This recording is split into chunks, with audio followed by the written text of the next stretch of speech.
PUBG United's journey begins in Siam District, Bangkok, where the tournament will be held this November. Around Siam Paragon and across the city, you'll discover PUBG experiences that you can't take your eyes off. You can also experience the PUBG United Fan Zone, where you will find booths dedicated to PUBG and PGC, as well as PUBG Mobile and PMGC. There will also be special collaboration pop-ups with global brands. A variety of PUBG-themed events and hands-on activities are waiting for fans to enjoy to the fullest, so be ready. For online fans, a special website will open, bringing together every moment of PGC and PMGC so you can enjoy PUBG United anytime, anywhere. For the first time in esports history, PUBG Global Championship and PUBG Mobile Global Championship will unite on a single stage. Starting with a grand opening ceremony on a massive scale, each day brings new and exciting moments. With that energy building up, the intense grand finals of PGC and PMGC will come together for the first time in history on one united stage. On this one-of-a-kind stage, the world's top players will battle in back-to-back grand finals, offering an experience like never before. One world, two champions coming together in a truly historic moment. November 24th to December 14th in Bangkok, Thailand.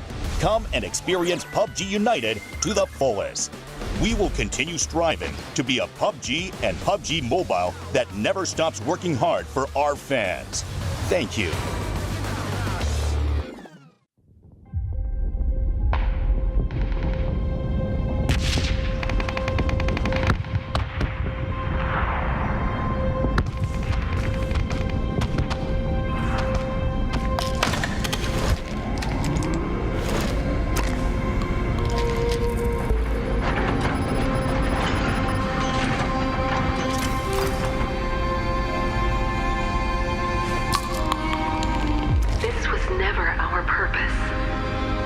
You need to know the truth.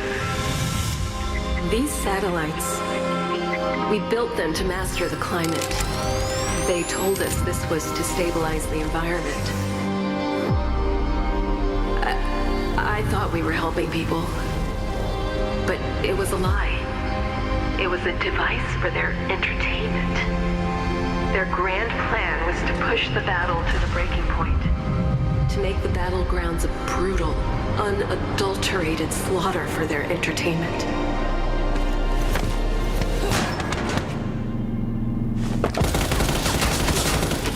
But something went wrong, and the satellites are going to start shattering over Erangel. I don't know how long we'll have, but the weather will turn feral, beyond control. Erangel won't be the same again. Someone has to stop it before it's too late. If anyone is listening, save Erangel.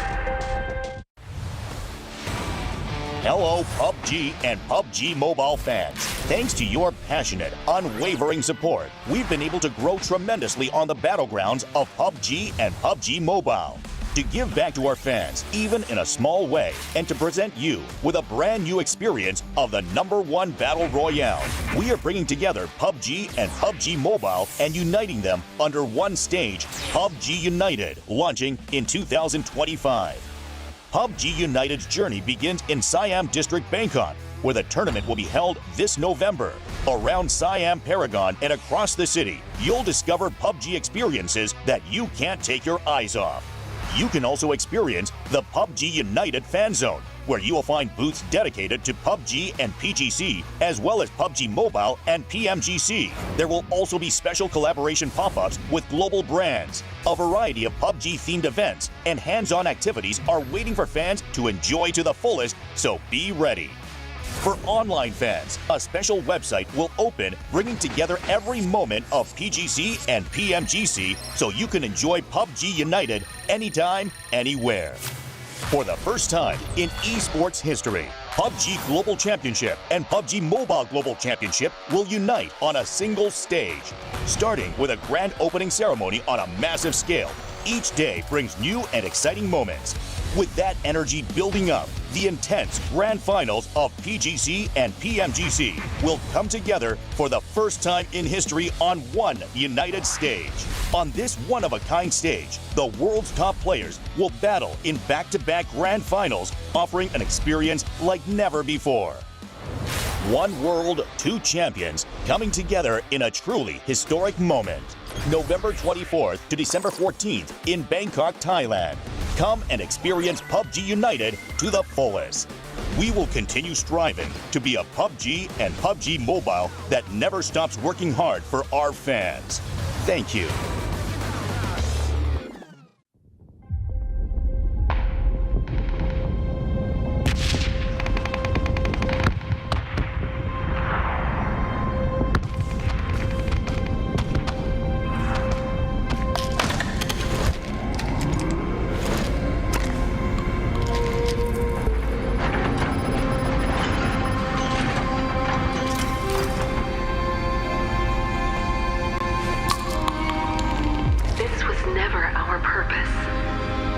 You need to know the truth.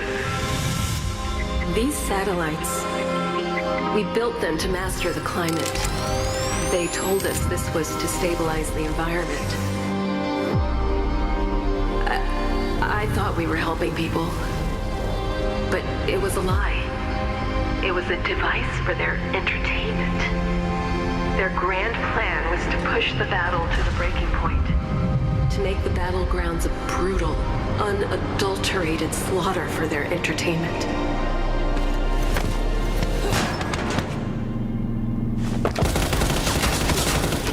But something went wrong, and the satellites are going to start shattering over Erangel.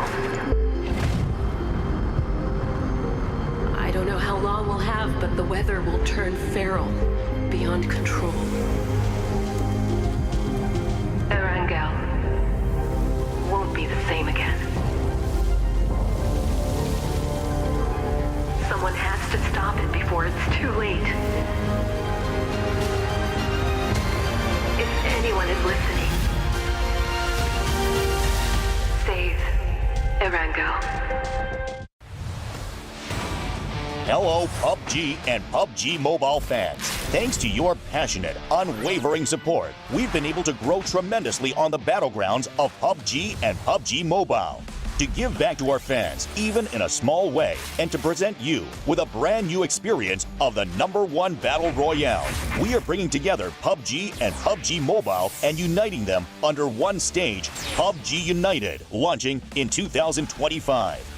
PUBG United's journey begins in Siam District, Bangkok, where the tournament will be held this November. Around Siam Paragon and across the city, you'll discover PUBG experiences that you can't take your eyes off. You can also experience the PUBG United Fan Zone, where you will find booths dedicated to PUBG and PGC, as well as PUBG Mobile and PMGC. There will also be special collaboration pop-ups with global brands. A variety of PUBG-themed events and hands-on activities are waiting for fans to enjoy to the fullest, so be ready. For online fans, a special website will open, bringing together every moment of PGC and PMGC so you can enjoy PUBG United anytime, anywhere. For the first time in esports history, PUBG Global Championship and PUBG Mobile Global Championship will unite on a single stage.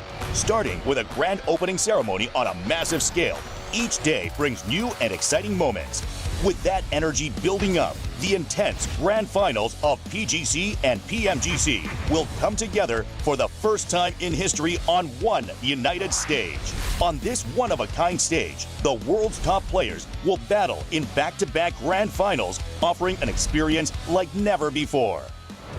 One world, two champions coming together in a truly historic moment. November 24th to December 14th in Bangkok, Thailand. Come and experience PUBG United to the fullest. We will continue striving to be a PUBG and PUBG Mobile that never stops working hard for our fans. Thank you.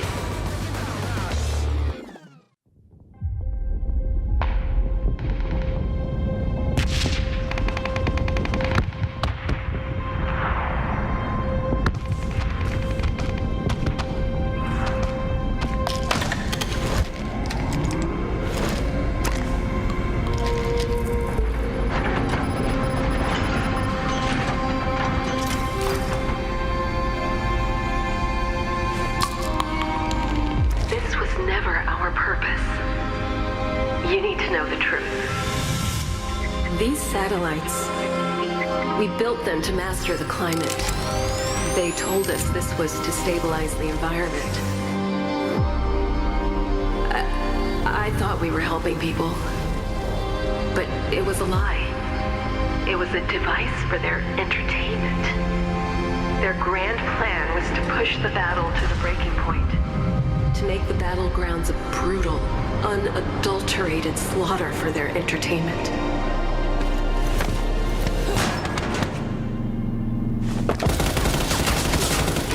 But something went wrong, and the satellites are going to start shattering over Erangel. I don't know how long we'll have, but the weather will turn feral, beyond control. Erangel won't be the same again. Someone has to stop it before it's too late. If anyone is listening, save Erangel. Hello, PUBG and PUBG Mobile fans. Thanks to your passionate, unwavering support, we've been able to grow tremendously on the battlegrounds of PUBG and PUBG Mobile. To give back to our fans, even in a small way, and to present you with a brand new experience of the #1 Battle Royale, we are bringing together PUBG and PUBG Mobile and uniting them under one stage, PUBG United, launching in 2025. PUBG United's journey begins in Siam District, Bangkok, where the tournament will be held this November.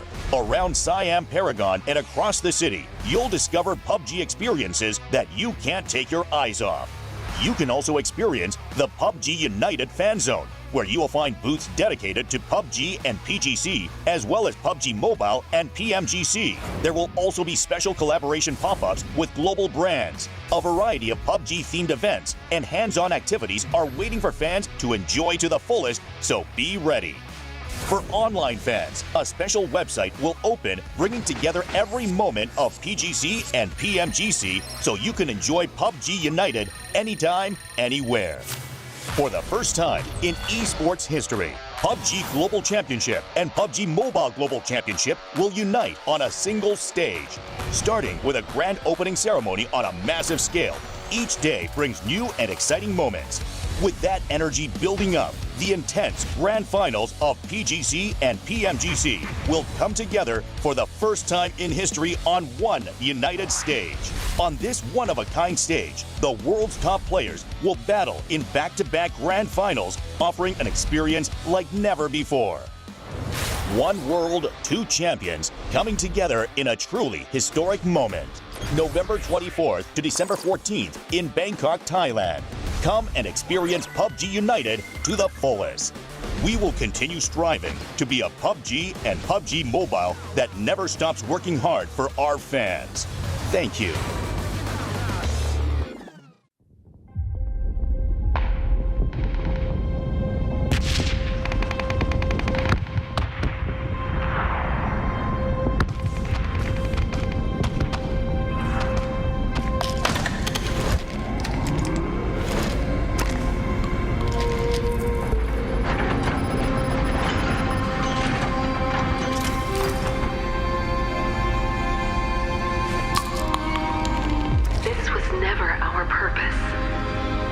You need to know the truth. These satellites, we built them to master the climate. They told us this was to stabilize the environment. I thought we were helping people, but it was a lie. It was a device for their entertainment. Their grand plan was to push the battle to the breaking point, to make the battlegrounds a brutal, unadulterated slaughter for their entertainment.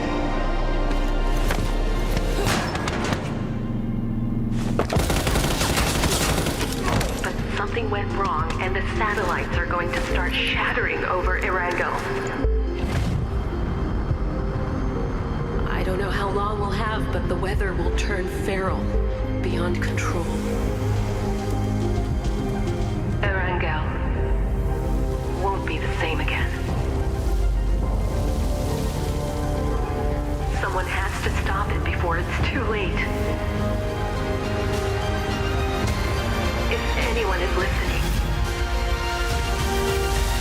save Erango. Hello, PUBG and PUBG Mobile fans. Thanks to your passionate, unwavering support, we've been able to grow tremendously on the battlegrounds of PUBG and PUBG Mobile. To give back to our fans, even in a small way, and to present you with a brand new experience of the #1 Battle Royale, we are bringing together PUBG and PUBG Mobile and uniting them under one stage, PUBG United, launching in 2025. PUBG United's journey begins in Siam District, Bangkok, where the tournament will be held this November. Around Siam Paragon and across the city, you'll discover PUBG experiences that you can't take your eyes off. You can also experience the PUBG United Fan Zone, where you will find booths dedicated to PUBG and PGC, as well as PUBG Mobile and PMGC. There will also be special collaboration pop-ups with global brands. A variety of PUBG-themed events and hands-on activities are waiting for fans to enjoy to the fullest, so be ready. For online fans, a special website will open, bringing together every moment of PGC and PMGC so you can enjoy PUBG United anytime, anywhere. For the first time in esports history, PUBG Global Championship and PUBG Mobile Global Championship will unite on a single stage. Starting with a grand opening ceremony on a massive scale, each day brings new and exciting moments. With that energy building up, the intense grand finals of PGC and PMGC will come together for the first time in history on one united stage. On this one-of-a-kind stage, the world's top players will battle in back-to-back grand finals, offering an experience like never before. One world, two champions, coming together in a truly historic moment. November 24th to December 14th in Bangkok, Thailand. Come and experience PUBG United to the fullest. We will continue striving to be a PUBG and PUBG Mobile that never stops working hard for our fans. Thank you.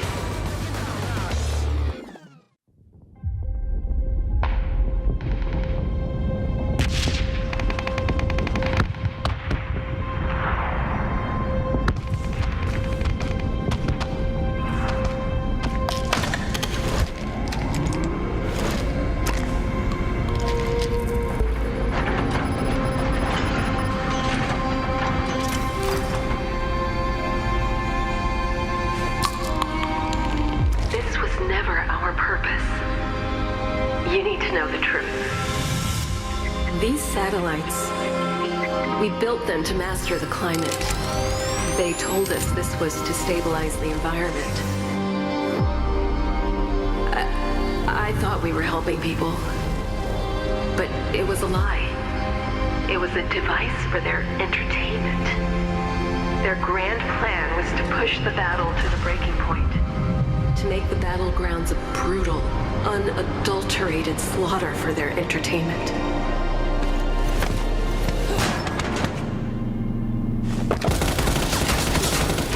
But something went wrong, and the satellites are going to start shattering over Erango. I don't know how long we'll have, but the weather will turn feral, beyond control. Erango won't be the same again. Someone has to stop it before it's too late. If anyone is listening, save Erango. Hello, PUBG and PUBG Mobile fans. Thanks to your passionate, unwavering support, we've been able to grow tremendously on the battlegrounds of PUBG and PUBG Mobile. To give back to our fans, even in a small way, and to present you with a brand new experience of the #1 Battle Royale, we are bringing together PUBG and PUBG Mobile and uniting them under one stage, PUBG United, launching in 2025. PUBG United's journey begins in Siam District, Bangkok, where the tournament will be held this November. Around Siam Paragon and across the city, you'll discover PUBG experiences that you can't take your eyes off. You can also experience the PUBG United Fan Zone, where you will find booths dedicated to PUBG and PGC, as well as PUBG Mobile and PMGC. There will also be special collaboration pop-ups with global brands. A variety of PUBG-themed events and hands-on activities are waiting for fans to enjoy to the fullest, so be ready. For online fans, a special website will open, bringing together every moment of PGC and PMGC so you can enjoy PUBG United anytime, anywhere. For the first time in esports history, PUBG Global Championship and PUBG Mobile Global Championship will unite on a single stage. Starting with a grand opening ceremony on a massive scale, each day brings new and exciting moments. With that energy building up, the intense grand finals of PGC and PMGC will come together for the first time in history on one united stage. On this one-of-a-kind stage, the world's top players will battle in back-to-back grand finals, offering an experience like never before. One world, two champions coming together in a truly historic moment. November 24th to December 14th in Bangkok, Thailand. Come and experience PUBG United to the fullest. We will continue striving to be a PUBG and PUBG Mobile that never stops working hard for our fans. Thank you.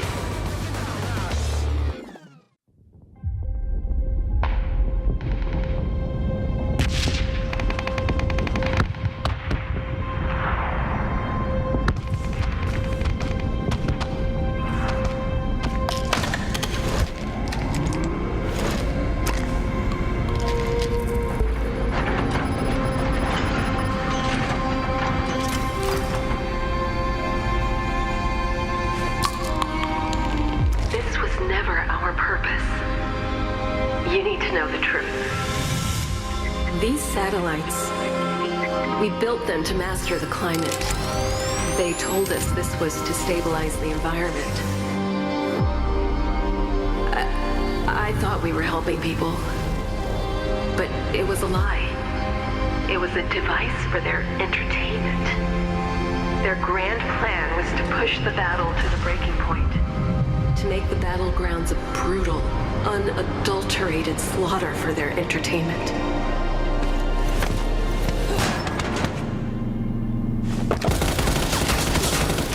But something went wrong, and the satellites are going to start shattering over Erangel. I don't know how long we'll have, but the weather will turn feral, beyond control. Erangel won't be the same again.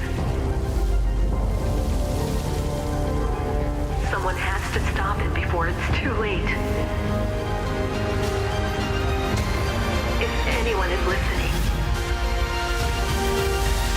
save Erangel. Hello, PUBG and PUBG Mobile fans. Thanks to your passionate, unwavering support, we've been able to grow tremendously on the battlegrounds of PUBG and PUBG Mobile. To give back to our fans, even in a small way, and to present you with a brand new experience of the #1 Battle Royale, we are bringing together PUBG and PUBG Mobile and uniting them under one stage, PUBG United, launching in 2025. PUBG United's journey begins in Siam District, Bangkok, where the tournament will be held this November. Around Siam Paragon and across the city, you'll discover PUBG experiences that you can't take your eyes off. You can also experience the PUBG United Fan Zone, where you will find booths dedicated to PUBG and PGC, as well as PUBG Mobile and PMGC. There will also be special collaboration pop-ups with global brands. A variety of PUBG-themed events and hands-on activities are waiting for fans to enjoy to the fullest, so be ready. For online fans, a special website will open, bringing together every moment of PGC and PMGC so you can enjoy PUBG United anytime, anywhere. For the first time in esports history, PUBG Global Championship and PUBG Mobile Global Championship will unite on a single stage. Starting with a grand opening ceremony on a massive scale, each day brings new and exciting moments. With that energy building up, the intense grand finals of PGC and PMGC will come together for the first time in history on one united stage. On this one-of-a-kind stage, the world's top players will battle in back-to-back grand finals, offering an experience like never before. One world, two champions coming together in a truly historic moment. November 24th to December 14th in Bangkok, Thailand. Come and experience PUBG United to the fullest.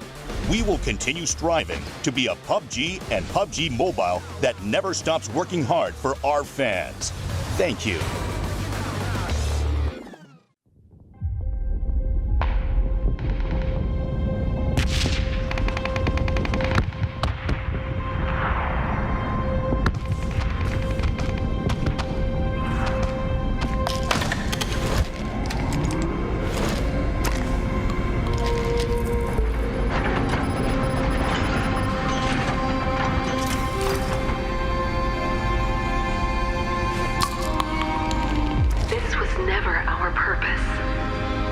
You need to know the truth. These satellites, we built them to master the climate.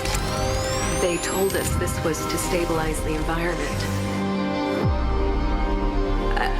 I thought we were helping people, but it was a lie. It was a device for their entertainment. Their grand plan was to push the battle to the breaking point, to make the battlegrounds a brutal, unadulterated slaughter for their entertainment.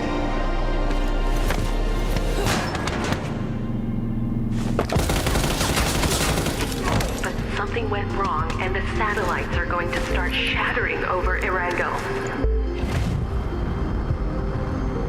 I don't know how long we'll have, but the weather will turn feral, beyond control. Erangel won't be the same again. Someone has to stop it before it's too late. If anyone is listening, save Erangel. Hello, PUBG and PUBG Mobile fans. Thanks to your passionate, unwavering support, we've been able to grow tremendously on the battlegrounds of PUBG and PUBG Mobile. To give back to our fans, even in a small way, and to present you with a brand new experience of the #1 Battle Royale, we are bringing together PUBG and PUBG Mobile and uniting them under one stage, PUBG United, launching in 2025. PUBG United's journey begins in Siam District, Bangkok, where the tournament will be held this November. Around Siam Paragon and across the city, you'll discover PUBG experiences that you can't take your eyes off.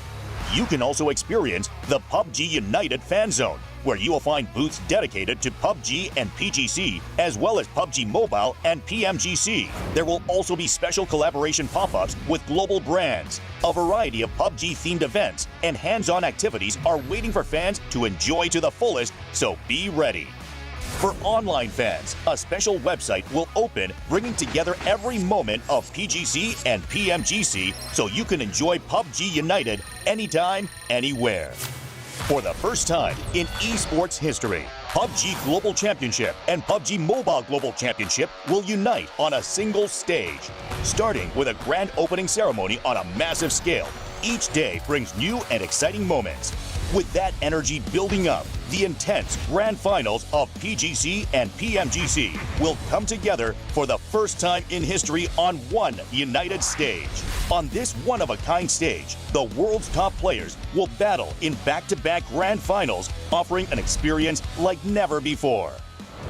One world, two champions coming together in a truly historic moment. November 24th to December 14th in Bangkok, Thailand. Come and experience PUBG United to the fullest. We will continue striving to be a PUBG and PUBG Mobile that never stops working hard for our fans. Thank you.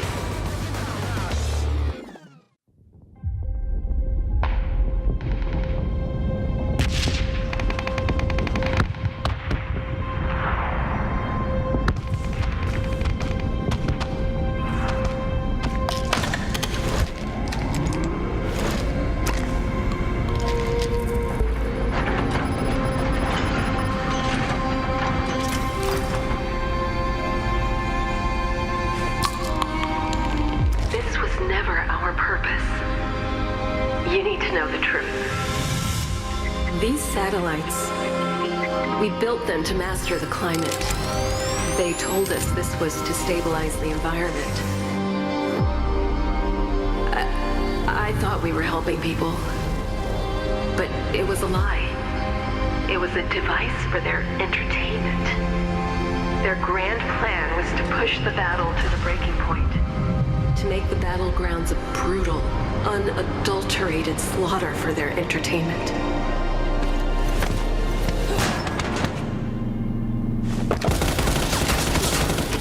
But something went wrong, and the satellites are going to start shattering over Erangel.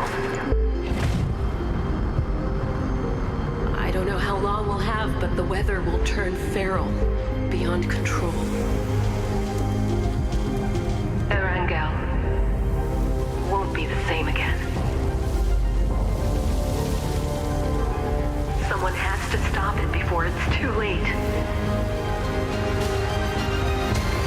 If anyone is listening, save Erangel. Hello, PUBG and PUBG Mobile fans. Thanks to your passionate, unwavering support, we've been able to grow tremendously on the battlegrounds of PUBG and PUBG Mobile. To give back to our fans, even in a small way, and to present you with a brand new experience of the #1 Battle Royale, we are bringing together PUBG and PUBG Mobile and uniting them under one stage, PUBG United, launching in 2025. PUBG United's journey begins in Siam District, Bangkok, where the tournament will be held this November. Around Siam Paragon and across the city, you'll discover PUBG experiences that you can't take your eyes off. You can also experience the PUBG United Fan Zone, where you will find booths dedicated to PUBG and PGC, as well as PUBG Mobile and PMGC. There will also be special collaboration pop-ups with global brands. A variety of PUBG-themed events and hands-on activities are waiting for fans to enjoy to the fullest, so be ready. For online fans, a special website will open, bringing together every moment of PGC and PMGC so you can enjoy PUBG United anytime, anywhere. For the first time in esports history, PUBG Global Championship and PUBG Mobile Global Championship will unite on a single stage. Starting with a grand opening ceremony on a massive scale, each day brings new and exciting moments. With that energy building up, the intense grand finals of PGC and PMGC will come together for the first time in history on one united stage. On this one-of-a-kind stage, the world's top players will battle in back-to-back grand finals, offering an experience like never before. One world, two champions coming together in a truly historic moment. November 24th to December 14th in Bangkok, Thailand. Come and experience PUBG United to the fullest. We will continue striving to be a PUBG and PUBG Mobile that never stops working hard for our fans. Thank you.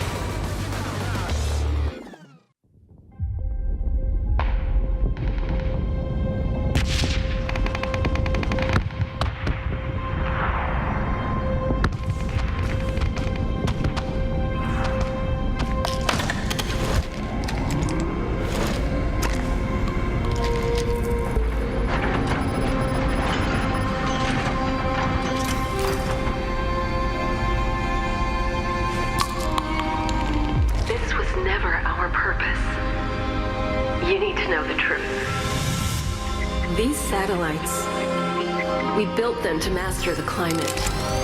They told us this was to stabilize the environment. I thought we were helping people, but it was a lie. It was a device for their entertainment. Their grand plan was to push the battle to the breaking point, to make the battlegrounds a brutal, unadulterated slaughter for their entertainment.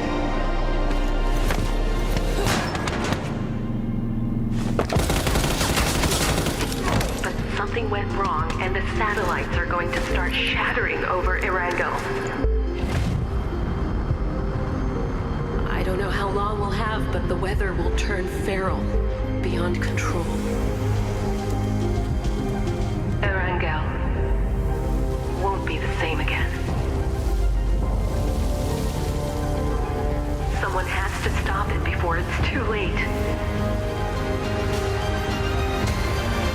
anyone is listening, save Erango. Hello, PUBG and PUBG Mobile fans.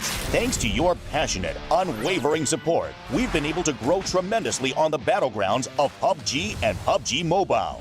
To give back to our fans, even in a small way, and to present you with a brand new experience of the #1 Battle Royale, we are bringing together PUBG and PUBG Mobile and uniting them under one stage, PUBG United, launching in 2025. PUBG United's journey begins in Siam District, Bangkok, where the tournament will be held this November. Around Siam Paragon and across the city, you'll discover PUBG experiences that you can't take your eyes off. You can also experience the PUBG United Fan Zone, where you will find booths dedicated to PUBG and PGC, as well as PUBG Mobile and PMGC. There will also be special collaboration pop-ups with global brands. A variety of PUBG-themed events and hands-on activities are waiting for fans to enjoy to the fullest, so be ready. For online fans, a special website will open, bringing together every moment of PGC and PMGC so you can enjoy PUBG United anytime, anywhere. For the first time in esports history, PUBG Global Championship and PUBG Mobile Global Championship will unite on a single stage. Starting with a grand opening ceremony on a massive scale, each day brings new and exciting moments. With that energy building up, the intense grand finals of PGC and PMGC will come together for the first time in history on one united stage. On this one-of-a-kind stage, the world's top players will battle in back-to-back grand finals, offering an experience like never before. One world, two champions coming together in a truly historic moment. November 24th to December 14th in Bangkok, Thailand. Come and experience PUBG United to the fullest. We will continue striving to be a PUBG and PUBG Mobile that never stops working hard for our fans. Thank you.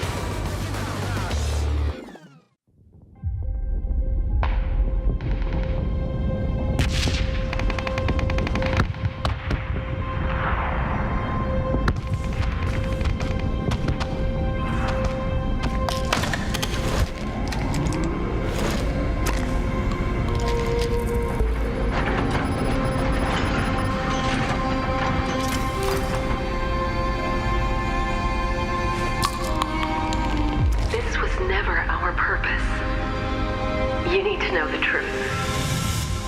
These satellites, we built them to master the climate. They told us this was to stabilize the environment. I thought we were helping people, but it was a lie. It was a device for their entertainment. Their grand plan was to push the battle to the breaking point, to make the battlegrounds a brutal, unadulterated slaughter for their entertainment.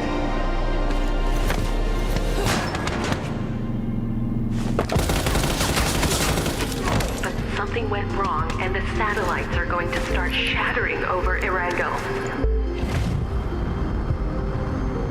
I don't know how long we'll have, but the weather will turn feral, beyond control. Erango won't be the same again. Someone has to stop it before it's too late. If anyone is listening, save Erango. Hello, PUBG and PUBG Mobile fans. Thanks to your passionate, unwavering support, we've been able to grow tremendously on the battlegrounds of PUBG and PUBG Mobile.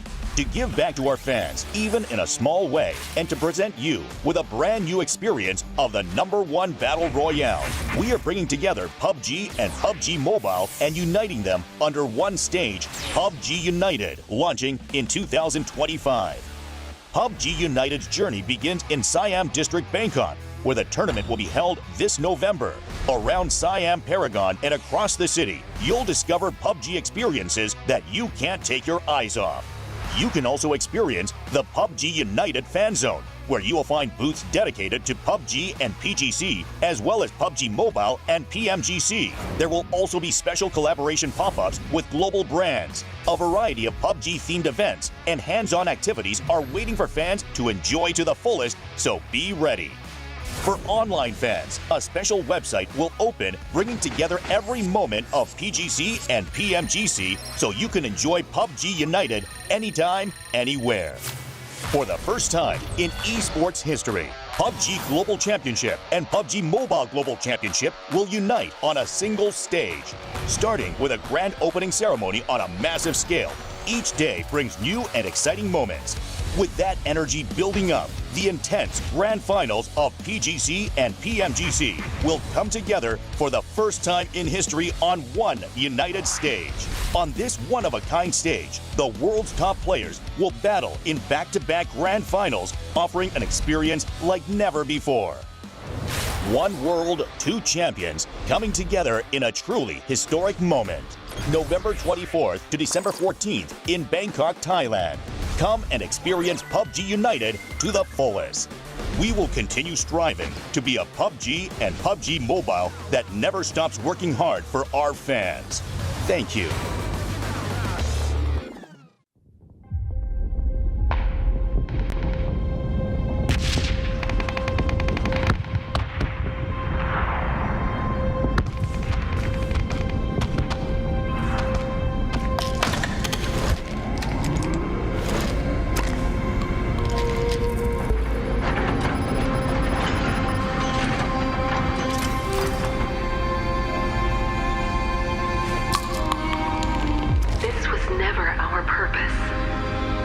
You need to know the truth.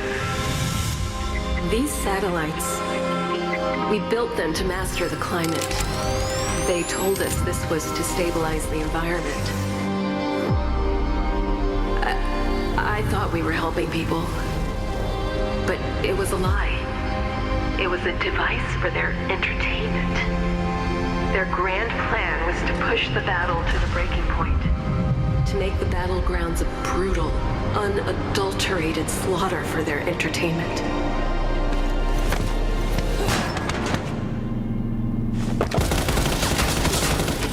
But something went wrong, and the satellites are going to start shattering over Erangel. I don't know how long we'll have, but the weather will turn feral, beyond control.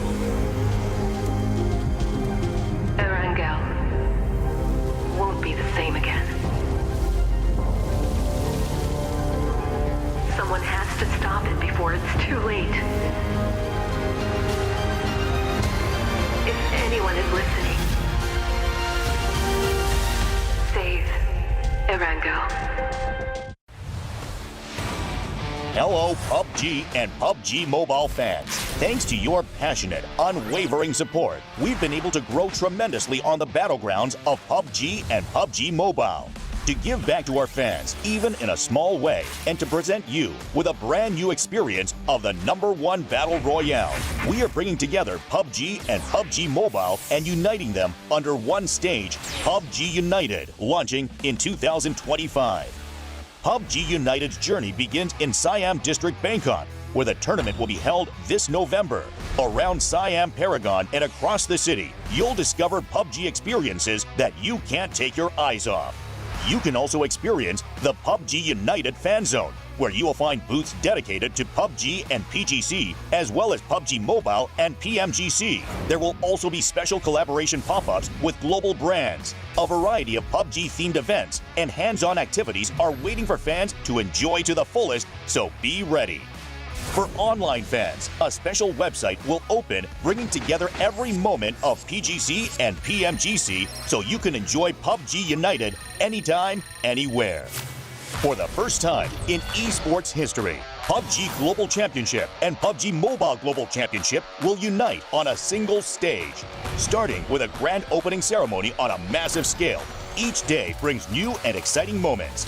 With that energy building up, the intense grand finals of PGC and PMGC will come together for the first time in history on one united stage. On this one-of-a-kind stage, the world's top players will battle in back-to-back grand finals, offering an experience like never before. One world, two champions coming together in a truly historic moment.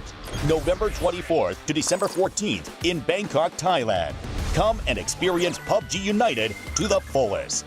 We will continue striving to be a PUBG and PUBG Mobile that never stops working hard for our fans. Thank you.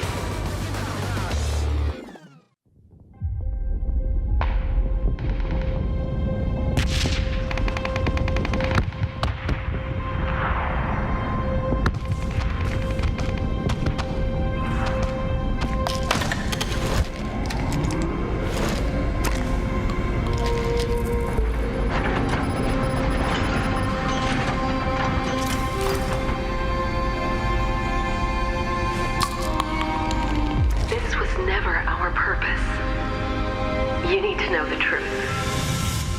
These satellites, we built them to master the climate.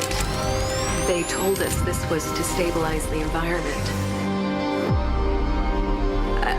I thought we were helping people, but it was a lie. It was a device for their entertainment. Their grand plan was to push the battle to the breaking point. To make the battlegrounds a brutal, unadulterated slaughter for their entertainment.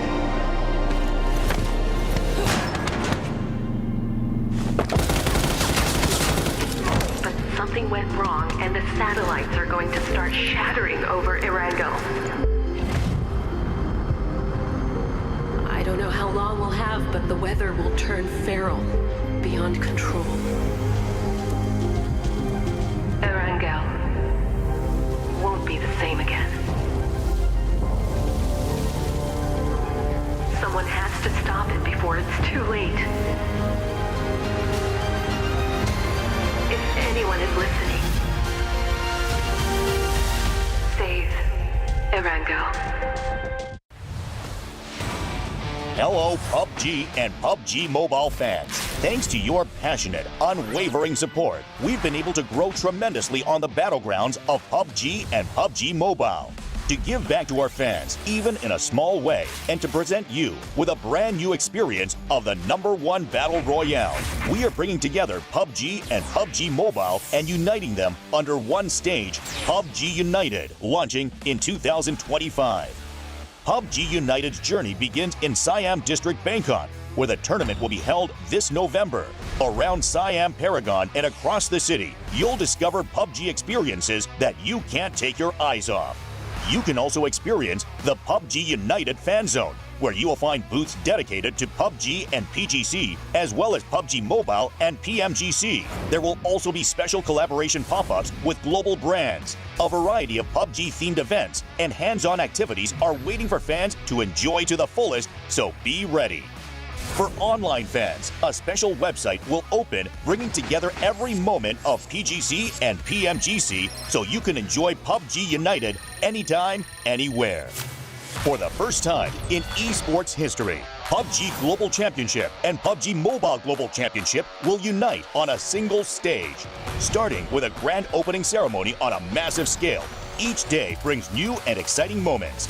With that energy building up, the intense grand finals of PGC and PMGC will come together for the first time in history on one united stage. On this one-of-a-kind stage, the world's top players will battle in back-to-back grand finals, offering an experience like never before. One world, two champions coming together in a truly historic moment. November 24th to December 14th in Bangkok, Thailand. Come and experience PUBG United to the fullest. We will continue striving to be a PUBG and PUBG Mobile that never stops working hard for our fans. Thank you.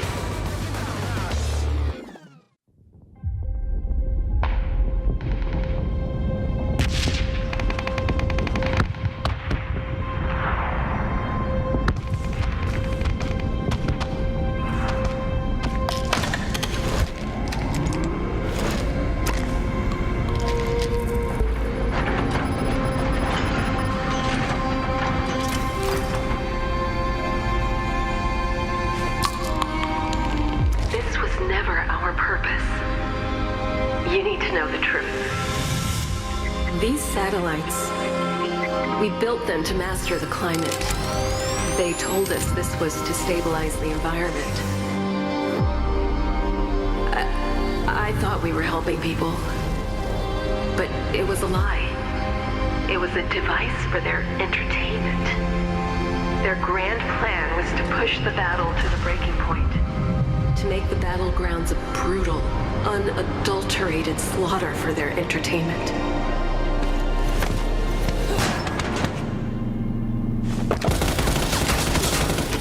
But something went wrong, and the satellites are going to start shattering over Erangel. I don't know how long we'll have, but the weather will turn feral, beyond control. Erangel won't be the same again. Someone has to stop it before it's too late. If anyone is listening, save Erangel. Hello, PUBG and PUBG Mobile fans. Thanks to your passionate, unwavering support, we've been able to grow tremendously on the battlegrounds of PUBG and PUBG Mobile. To give back to our fans, even in a small way, and to present you with a brand new experience of the #1 Battle Royale, we are bringing together PUBG and PUBG Mobile and uniting them under one stage, PUBG United, launching in 2025.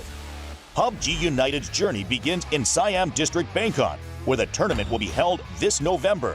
Around Siam Paragon and across the city, you'll discover PUBG experiences that you can't take your eyes off. You can also experience the PUBG United Fan Zone, where you will find booths dedicated to PUBG and PGC, as well as PUBG Mobile and PMGC. There will also be special collaboration pop-ups with global brands. A variety of PUBG-themed events and hands-on activities are waiting for fans to enjoy to the fullest, so be ready. For online fans, a special website will open, bringing together every moment of PGC and PMGC so you can enjoy PUBG United anytime, anywhere. For the first time in esports history, PUBG Global Championship and PUBG Mobile Global Championship will unite on a single stage. Starting with a grand opening ceremony on a massive scale, each day brings new and exciting moments. With that energy building up, the intense grand finals of PGC and PMGC will come together for the first time in history on one united stage. On this one-of-a-kind stage, the world's top players will battle in back-to-back grand finals, offering an experience like never before. One world, two champions coming together in a truly historic moment. November 24th to December 14th in Bangkok, Thailand. Come and experience PUBG United to the fullest. We will continue striving to be a PUBG and PUBG Mobile that never stops working hard for our fans. Thank you.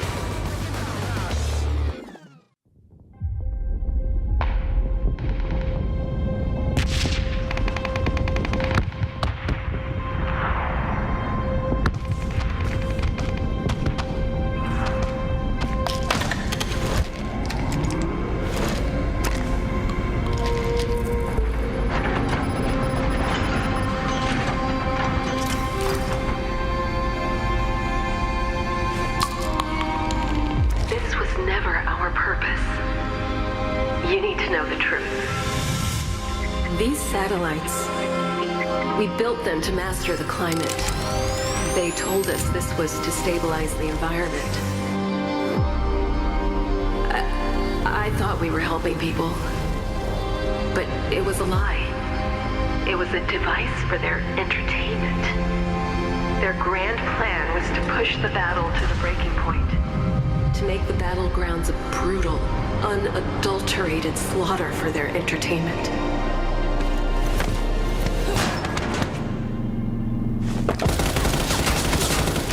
But something went wrong, and the satellites are going to start shattering over Erangel. I don't know how long we'll have, but the weather will turn feral, beyond control. Erangel won't be the same again.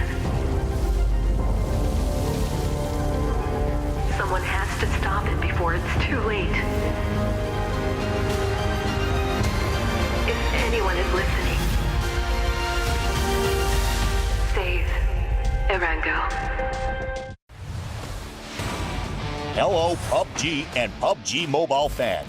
Thanks to your passionate, unwavering support, we've been able to grow tremendously on the battlegrounds of PUBG and PUBG Mobile. To give back to our fans, even in a small way, and to present you with a brand new experience of the #1 Battle Royale, we are bringing together PUBG and PUBG Mobile and uniting them under one stage, PUBG United, launching in 2025. PUBG United's journey begins in Siam District, Bangkok, where the tournament will be held this November. Around Siam Paragon and across the city, you'll discover PUBG experiences that you can't take your eyes off.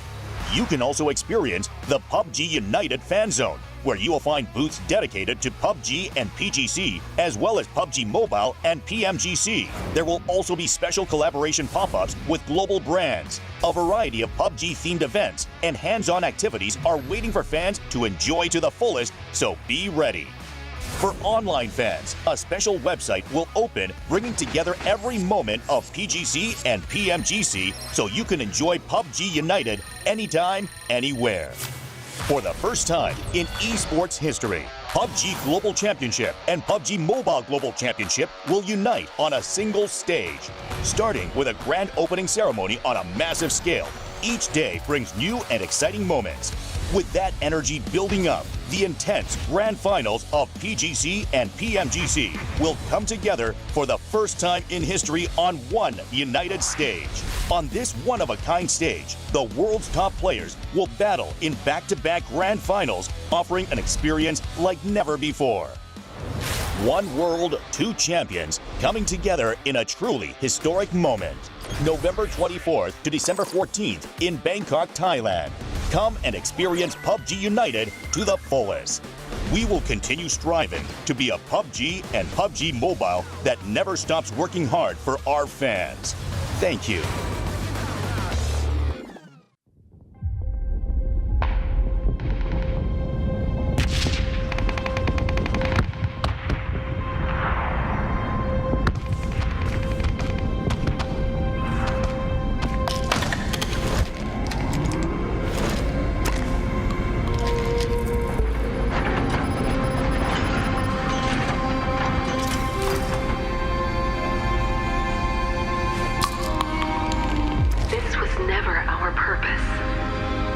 You need to know the truth.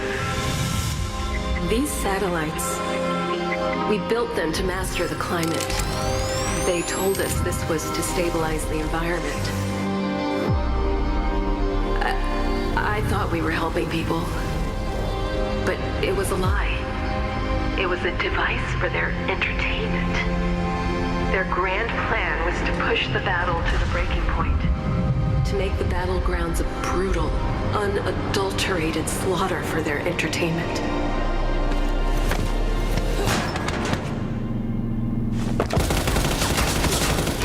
But something went wrong, and the satellites are going to start shattering over Erango. I don't know how long we'll have, but the weather will turn feral, beyond control. Erango won't be the same again. Someone has to stop it before it's too late. If anyone is listening, save Erango.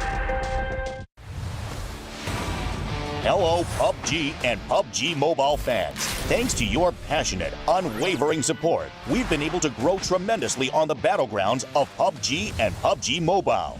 To give back to our fans, even in a small way, and to present you with a brand new experience of the #1 Battle Royale, we are bringing together PUBG and PUBG Mobile and uniting them under one stage, PUBG United, launching in 2025. PUBG United's journey begins in Siam District, Bangkok, where the tournament will be held this November. Around Siam Paragon and across the city, you'll discover PUBG experiences that you can't take your eyes off. You can also experience the PUBG United Fan Zone, where you will find booths dedicated to PUBG and PGC, as well as PUBG Mobile and PMGC. There will also be special collaboration pop-ups with global brands. A variety of PUBG-themed events and hands-on activities are waiting for fans to enjoy to the fullest, so be ready. For online fans, a special website will open, bringing together every moment of PGC and PMGC so you can enjoy PUBG United anytime, anywhere. For the first time in esports history, PUBG Global Championship and PUBG Mobile Global Championship will unite on a single stage. Starting with a grand opening ceremony on a massive scale, each day brings new and exciting moments. With that energy building up, the intense grand finals of PGC and PMGC will come together for the first time in history on one united stage. On this one-of-a-kind stage, the world's top players will battle in back-to-back grand finals, offering an experience like never before. One world, two champions, coming together in a truly historic moment.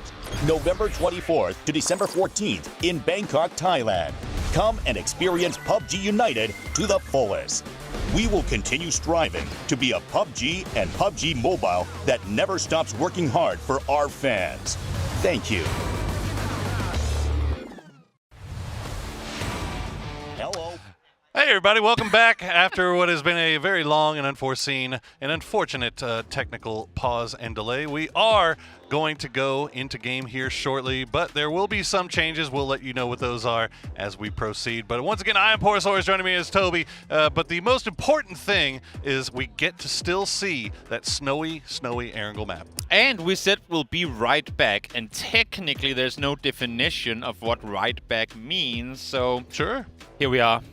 It took a little longer than we thought it would, but as you say, we had to make sure that everything was up and running, and fingers crossed, now everything will in fact be in order. Exactly. We can't always control everything, but what we can control is that we are going to get to see that new map mode that we've been so excited to check out. Erangel, covered in snow, icy rivers, and new weapons galore, satellites dropping all over the place, and some fun teams, or perhaps not teams. We'll let you know as we find out. We'll find out, because, we'll find out. And as you alluded to, new weapons, yes, we do have the Blue Zone Smoke Grenade Launcher. Blue Zone Grenade Launcher. I'm not sure what the correct wording of it is, but M79 with the Blue Zone BC shell. Grenade Launcher. There we go. And not only does it shoot pretty far, it sticks on, it pretty much just clips into cars, into buildings, into anything you shoot it at. I'm kind of wondering if you shoot it at a person and just run around with a blue zone around him like a raining cloud over the top of his head. That's a great question. I'm curious about that too now. I don't think it's going to be the case, but you know what? We'll find out.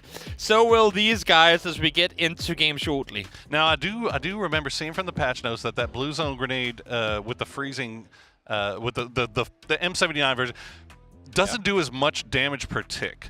Now it does still do a pretty good amount of damage. I think it's 8 per tick, if I'm not mistaken. But we'll see how it impacts everything. But I think the other thing I'm really interested to see is when BRDMs get involved. Shooting that into the side of the BRDM, does it do enough damage to actually impact what's going on there? Will the person have to get out and try to heal up, or will they be able to survive through it? Because normally, we always say you don't throw one blue zone nade, because people just chug a first aid when you're halfway down health, and you'll be fine anyway, so you normally have to spend 2.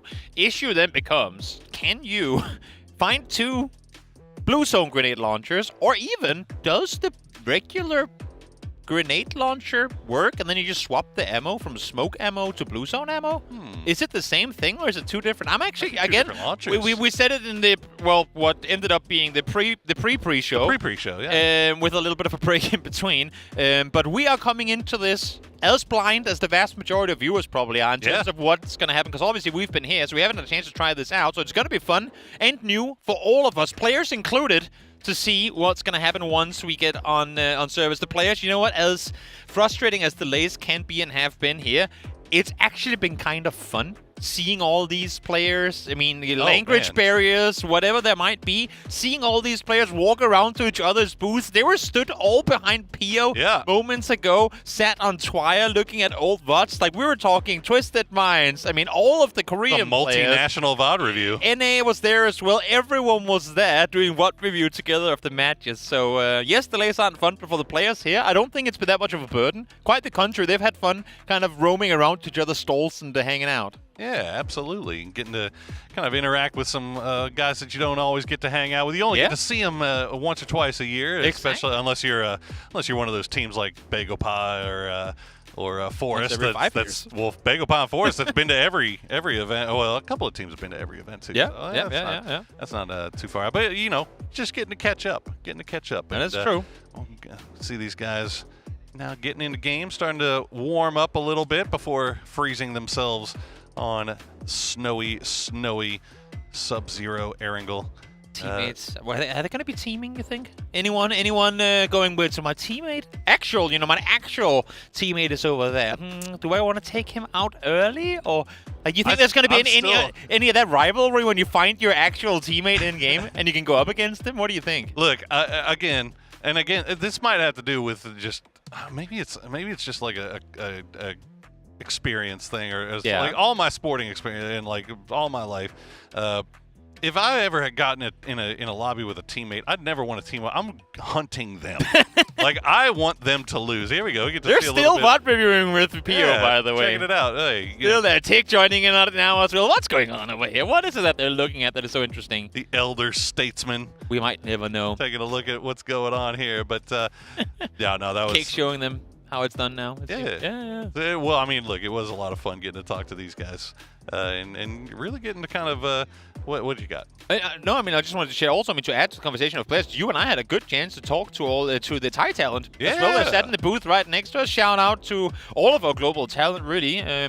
Able to broadcast this game across the world, and the Thai community obviously crazy supportive, and their talent incredible too. Oh yeah, we got to see how crazy supportive they are the last couple of days. By the way, if you haven't gotten a chance to go and check out the final days of both Group A and Group B, goodness, that was some of the most intense, high pressure PUBG. Going, just through the whole day. Make sure you check out the entire day's worth of games, because I know, Matchroom and Paperthing got to work on Group A, and we were working on Group B, but both teams, both lobbies, really, so much movement up and down the leaderboard all throughout the day. Nobody was certain about who was going to be in the bottom three or who was going to be in the last chance, who was going to be getting that free pass, well, I don't want to say free, the pass through to the grand final by making it into the top 5. None of those things were set in stone until the final game was done, so make sure you go and check those out while waiting for Erangel Sub-Zero to kind of pop off here. Exactly. We're having a good time. It's getting colder by the second. That's the thing. We are in Thailand after all, and they need to freeze down Erangel. It takes a while. It takes a little bit to get that all done. And as you can see here, the players still roaming around, checking in with one another now, going back to their teammates. And we brought it up earlier. Obviously, there is a pretty decent-sized prize pool, $70,000 in the line for this event. And for the teams, you saw Copenhagen Wolves for a second there. For the teams that already now are out of the tournament because they finished in the bottom 3 of the group stages, at least they here can try and make something of it. Yeah. It's I'm really hoping that we find a way to get this. I'm really hoping we find a way to get this stuff going, because I'm really excited to see that Erangel map, man. I really want to see it. But we got, I think, a little bit more difficulties to work through once again.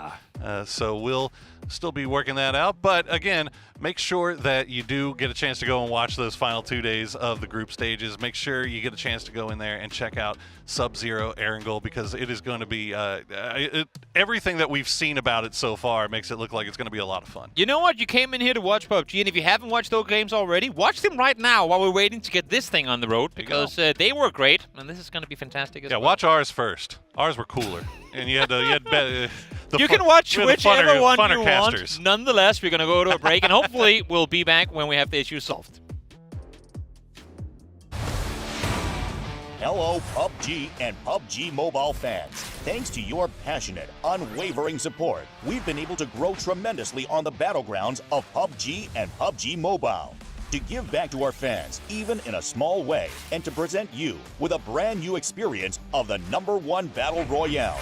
We are bringing together PUBG and PUBG Mobile and uniting them under one stage, PUBG United, launching in 2025. PUBG United's journey begins in Siam District, Bangkok, where the tournament will be held this November. Around Siam Paragon and across the city, you'll discover PUBG experiences that you can't take your eyes off. You can also experience the PUBG United Fan Zone, where you will find booths dedicated to PUBG and PGC, as well as PUBG Mobile and PMGC. There will also be special collaboration pop-ups with global brands. A variety of PUBG-themed events and hands-on activities are waiting for fans to enjoy to the fullest, so be ready. For online fans, a special website will open, bringing together every moment of PGC and PMGC so you can enjoy PUBG United anytime, anywhere. For the first time in esports history, PUBG Global Championship and PUBG Mobile Global Championship will unite on a single stage. Starting with a grand opening ceremony on a massive scale, each day brings new and exciting moments. With that energy building up, the intense grand finals of PGC and PMGC will come together for the first time in history on one united stage. On this one-of-a-kind stage, the world's top players will battle in back-to-back grand finals, offering an experience like never before. One world, two champions, coming together in a truly historic moment. November 24th to December 14th in Bangkok, Thailand. Come and experience PUBG United to the fullest. We will continue striving to be a PUBG and PUBG Mobile that never stops working hard for our fans. Thank you.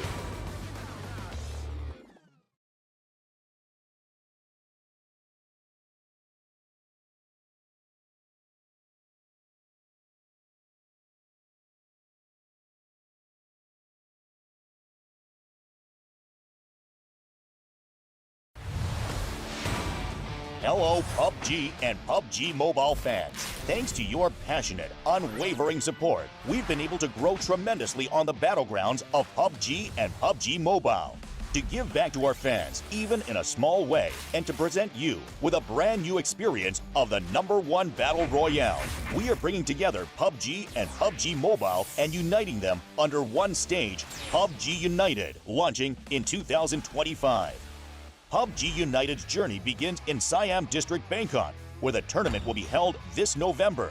Around Siam Paragon and across the city, you'll discover PUBG experiences that you can't take your eyes off.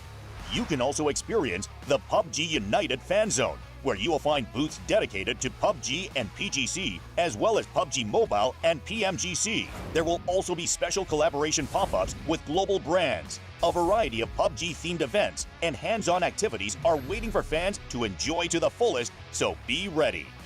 For online fans, a special website will open, bringing together every moment of PGC and PMGC so you can enjoy PUBG United anytime, anywhere. For the first time in esports history, PUBG Global Championship and PUBG Mobile Global Championship will unite on a single stage. Starting with a grand opening ceremony on a massive scale, each day brings new and exciting moments. With that energy building up, the intense grand finals of PGC and PMGC will come together for the first time in history on one united stage. On this one-of-a-kind stage, the world's top players will battle in back-to-back grand finals, offering an experience like never before. One world, two champions, coming together in a truly historic moment. November 24th to December 14th in Bangkok, Thailand. Come and experience PUBG United to the fullest. We will continue striving to be a PUBG and PUBG Mobile that never stops working hard for our fans. Thank you.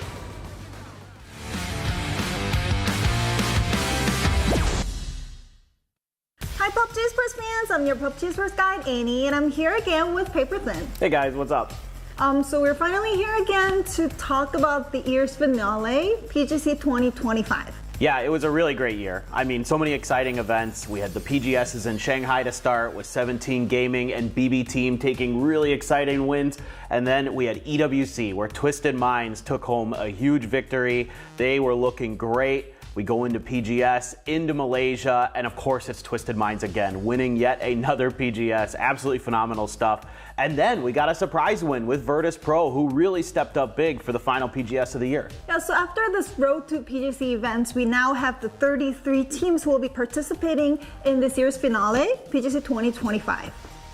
PUBG Global Championship 2025 will be held in Bangkok, Thailand, in Central World and Siam Paragon from November 28th to December 14th. So this time we will unite PUBG and PUBG Mobile together so you can enjoy PUBG and PUBG Mobile in Bangkok, Thailand. And in the grand final, we'll have PMGC and PGC all together in the single united stage where you can enjoy both PGC and PMGC and the united ceremony. So don't miss out. We have changed the format in PGC 2025. Last year, we had a different start based on the performance on the Road to PGC tournaments, but now it's a fresh new start. We have made the format simple, but giving a second chance. Yeah, I really like this format, especially for the fans. Like, there's so much to be hyped about here because we're dividing everybody, 32 teams, into 2 different groups, right? So you need to do well in the groups to get that direct ticket to the grand finals. 5 teams from each group go to the grand finals. Then the middle 8 teams from each group go on to that last chance stage, right? So that's another 3 days where those teams are going to battle it out for the last 5 spots. So again, so intense. It's going to come down to the wire for sure on those last couple of days to find out which 15 teams are going to go into that grand finals to join Full Sense, who gets that direct slot. So as you mentioned, we have wildcard team for the host country, the best Thai team, which goes to Full Sense, but this time they go straight to the grand finals. Yeah, this is really cool for them. They've performed really well overall this year. You look at players like Tanadol and Tigger, who have been really, really good in the fragging department. Obviously, Flash is and Belmoth are long stays in Thai esports. So these guys are going to be a threat, no doubt about it. As this is the first time for wildcard team to go straight to the grand finals, I hope this Thailand team, Full Sense, show a great performance in front of their home fans. Let's move on to top 8 teams from the PGS points. Having 3 EMEA teams in first and second, the Twisted Minds and Virtus Pro, we can see how strong the EMEA teams have been in the global stage. First is the Twisted Minds have won PGS 9 and AWC. Yeah, there's a no doubter about this team being the favorites coming into PGC. Batulin just talked about it all year that, now that they've got that EWC win, there's only one thing left in the trophy case for them to get to really cement themselves as the legendary team in PUBG Esports. That's that PGC win. So Twisted Minds is going to come in hungry. I can't wait. Next in the second is Virtus Pro, which kind of surprised me winning PGS 10. Exactly. I mean, we're really happy to see Ibiza finally get a trophy after such a long time in PUBG Esports. That was such a cool moment. And clearly, him kind of changing some of the ideas of this team to give them better macro plans has really, really paid off, no doubt about it. They rocketed up the leaderboards these last 2 events. And Corexi as well coming in, really started to frag out for that squad. So this is a tremendous team that is really showing that they are going to be a threat at PGC. Next to go is third, the Team Falcons, which is the most consistent team in America's region. Other than them not qualifying for the finals of PGS 10, it's actually been a really, really solid year. They're so consistent in terms of their game planning, their strategy, their firepower. Across the board, they're such a strong team. It's surprising not to see them in the PGS 10 finals, but I think PGC, there should be a really good chance they get to that finals and are competing for the trophy. Next is Korean team DN Freaks. Thought to be a very consistent team and dominated the regional series in Korea, but they kind of fall behind in PGS 9 and surprised the global fans. Yeah, this is another team, I think, along with Falcons, that have a very similar sort of path this year, where you're expecting them to maybe get one of those PGS wins or a win in EWC or something like that, but then they can never quite get there. They just come up short. So I think a lot of pressure on the Freaks to really represent the PWS at PGC and finally lift a trophy after being so close so many times. Next is the Chinese team, 17 Gaming, and they again lifted the trophy in PGS. They are so strong individually, especially Xiao Wu. When he's in those clutch moments, he's always coming up big for the team. It feels like Lil Ghost does a really nice job as sort of that scout/IGL. So I think this team just needs to tighten the screws a little bit, do a little bit better on some of the maps that aren't Erangel, and they can absolutely win a PGC. We know what they're capable of when they're at their best. Next is Made in Thailand, which is the former Forest Natural Gaming, where Kiss showed up in the global stage and surprised all the fans. Oh, this was such a fun team to watch this year. I mean, what a way to make an entrance in 2025. Coming into Shanghai, surprising all of us with their really patient but powerful gameplay where they wait to explode in the late game. Well, hello. There we are. Welcome back. Take that, paper thin. That's what we think of your analysis. Well, we are finally getting ready to get into game, it seems, but we are going to have some changes. Unfortunately, the internet just not cooperating quite the way we wanted it to this time around. So instead of having the 64 players, the duos in the interesting teams, we're now going into 32 solos. Slicing it in half. Everyone lost a teammate. We saw them all brawl it out on stage for who gets to represent their duo. And now it is solos, as you say, 32 guys in. The thing is, they can swap. They only get to play 2 games each. Yes. So they can swap back and forth depending on the matchups they're going into. It's kind of like hard tires, medium tires, soft tires in Formula 1. You'd know all about that, right? Yeah, that's a good one. Who do you start off with? Who do you play first? Well, we'll find out in just a moment. Exactly. Now, we are still sticking on that Sub-Zero Erangel map. However, it's going to be only 32 players. And then what else do we got? We had the Friendship Awards. Yeah, that's a difficult one solo. That one's we're changing that a little bit since obviously there is no friendship amongst solos. So that is now going to become the MVP award. And then we also had the King of the Hill award, which is basically going to be most kills. Whoever gets the most kills, and if they tie, they split the prize. You know what? Easy peasy. That seems fair. Yeah. 6 players will tie and they'll walk away with a great. No, I'm kidding. but yeah, that's the where deal. we're at. And with that said, hopefully soon we will get into it, because as much as we talk about it, now we've had the breaks, talk to the players and whatnot, I'm getting more and more excited to actually see what this game mode has to offer. Because the times that we've seen change come through in Erangel, there's been some that's been mentioned, but more often than not, there's been a lot and very impactful things as well that kind of went under the radar. Sort of you only know once you go out and explore the map yourself. So curious to see if we have some big map changes coming in with it. Yeah, I mean, there's a bunch of different things that they've changed on this map based on the lore of the event that has happened to make Erangel end up being so snowy. So we'll keep track of those as we go throughout the day, and we'll see if we can spot out anything. And if you guys spot anything out too, you make sure you type it in the chat. Let us know. Let everybody else know what it is that you spotted out, because we're all in this together, guys. We're all in this together. We are.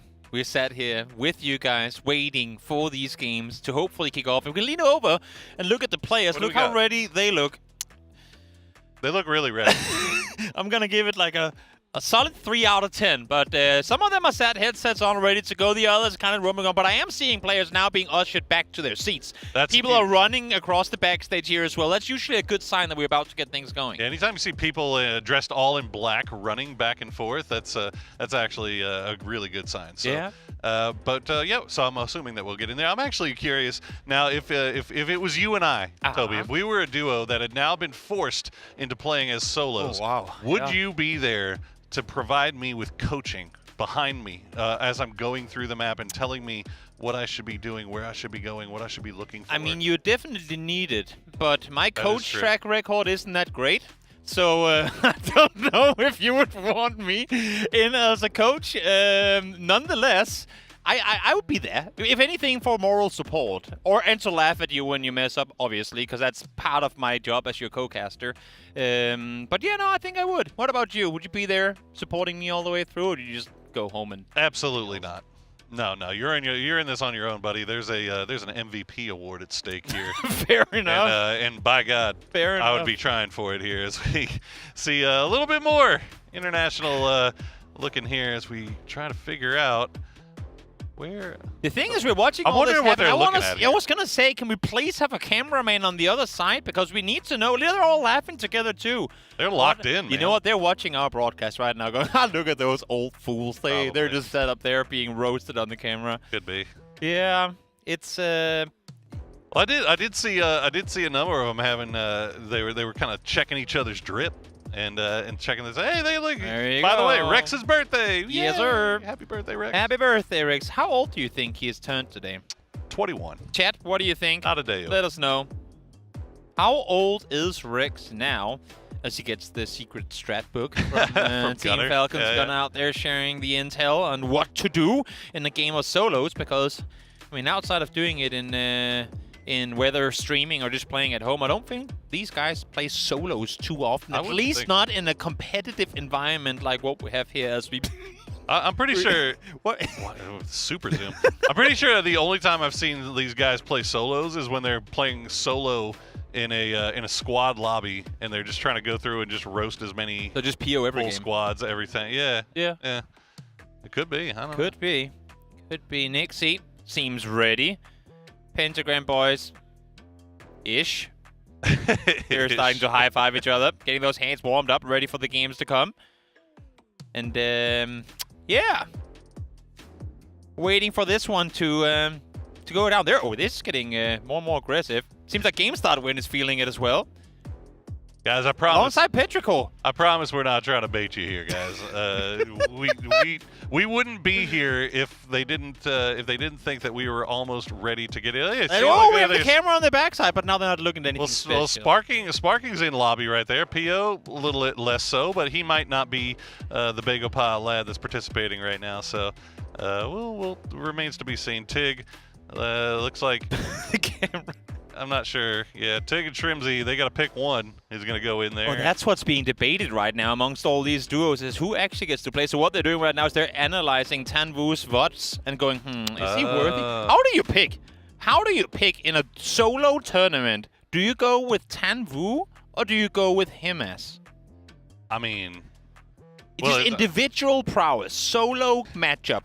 Himas or Tanvu? Well, I mean, if we're thinking just hypothetical right now, it's got to be Tanvu right now. Tanvu's just been absolutely insane.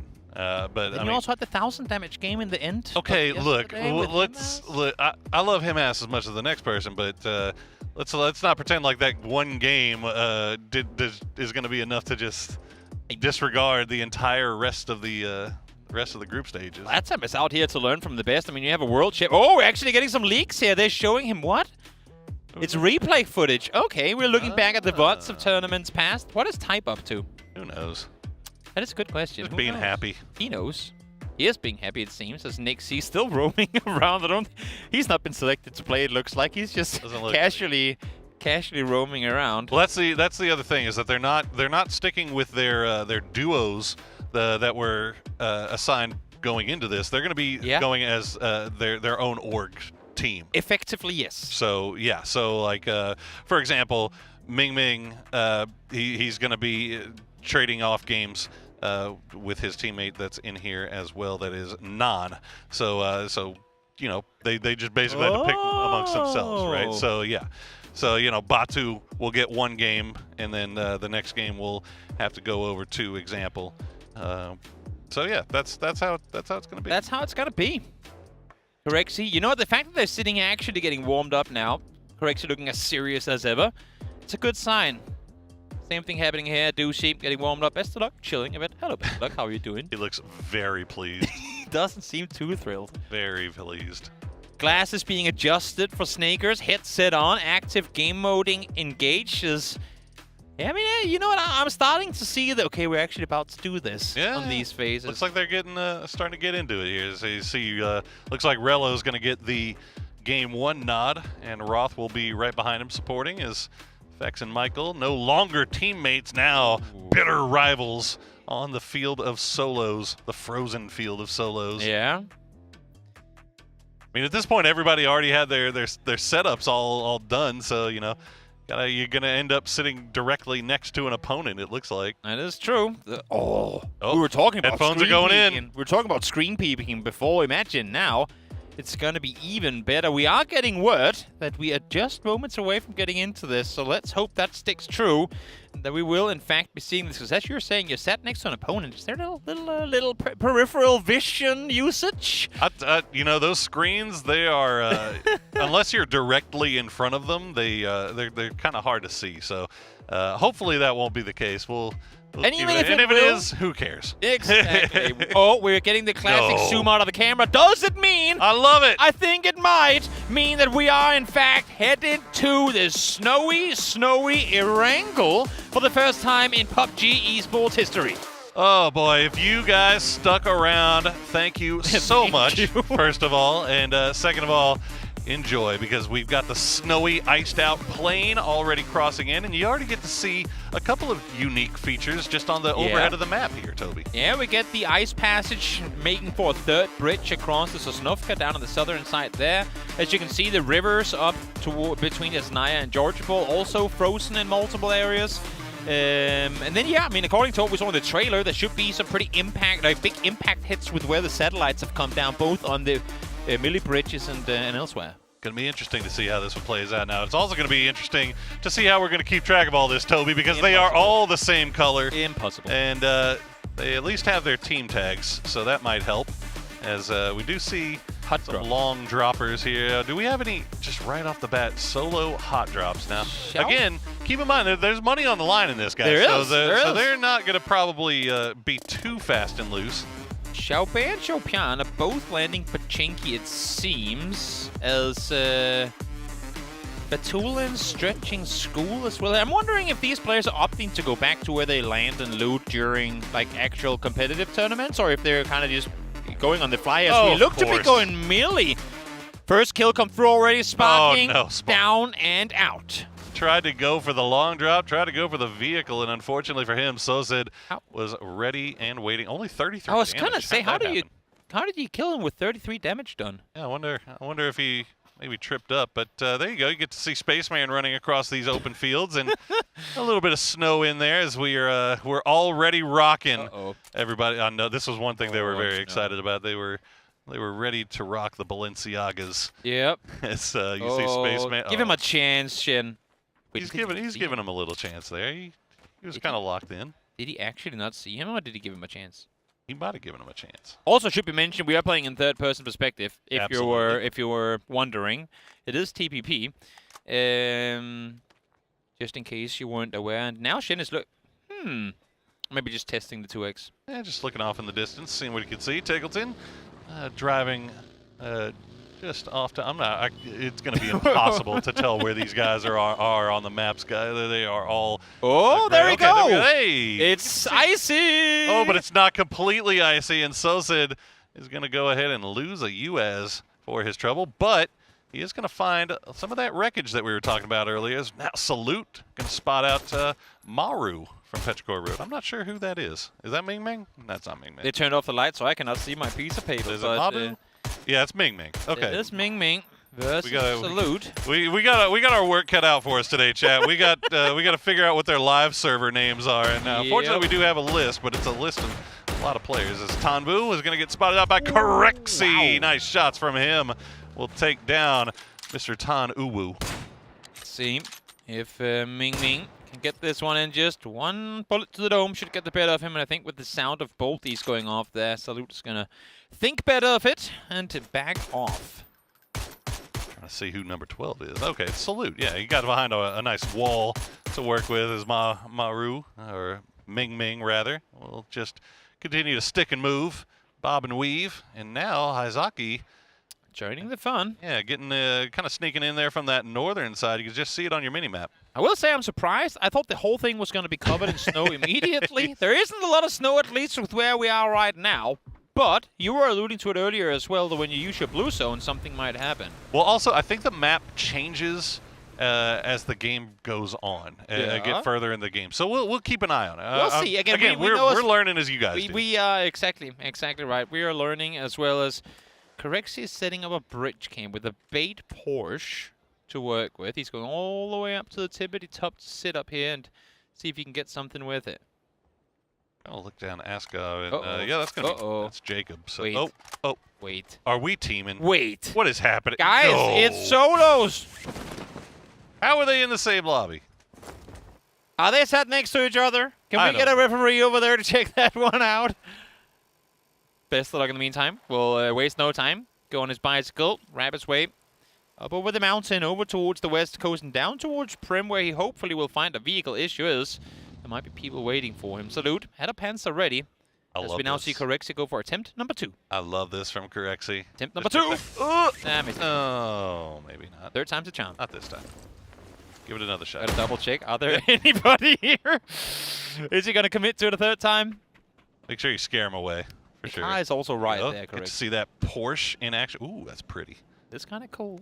Yeah. What would you call that, like gradient of purple?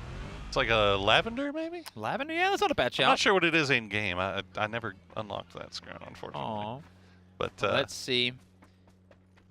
Escalation making a run for it. Now everyone trying to make their way, I would say everyone, almost everyone, trying to make their way down towards the south. And with a few exceptions, Chan still looting no lean. Not sure why that has taken him so long. Snakers is rotating north over Yas Bridge, going the complete opposite direction of the circle.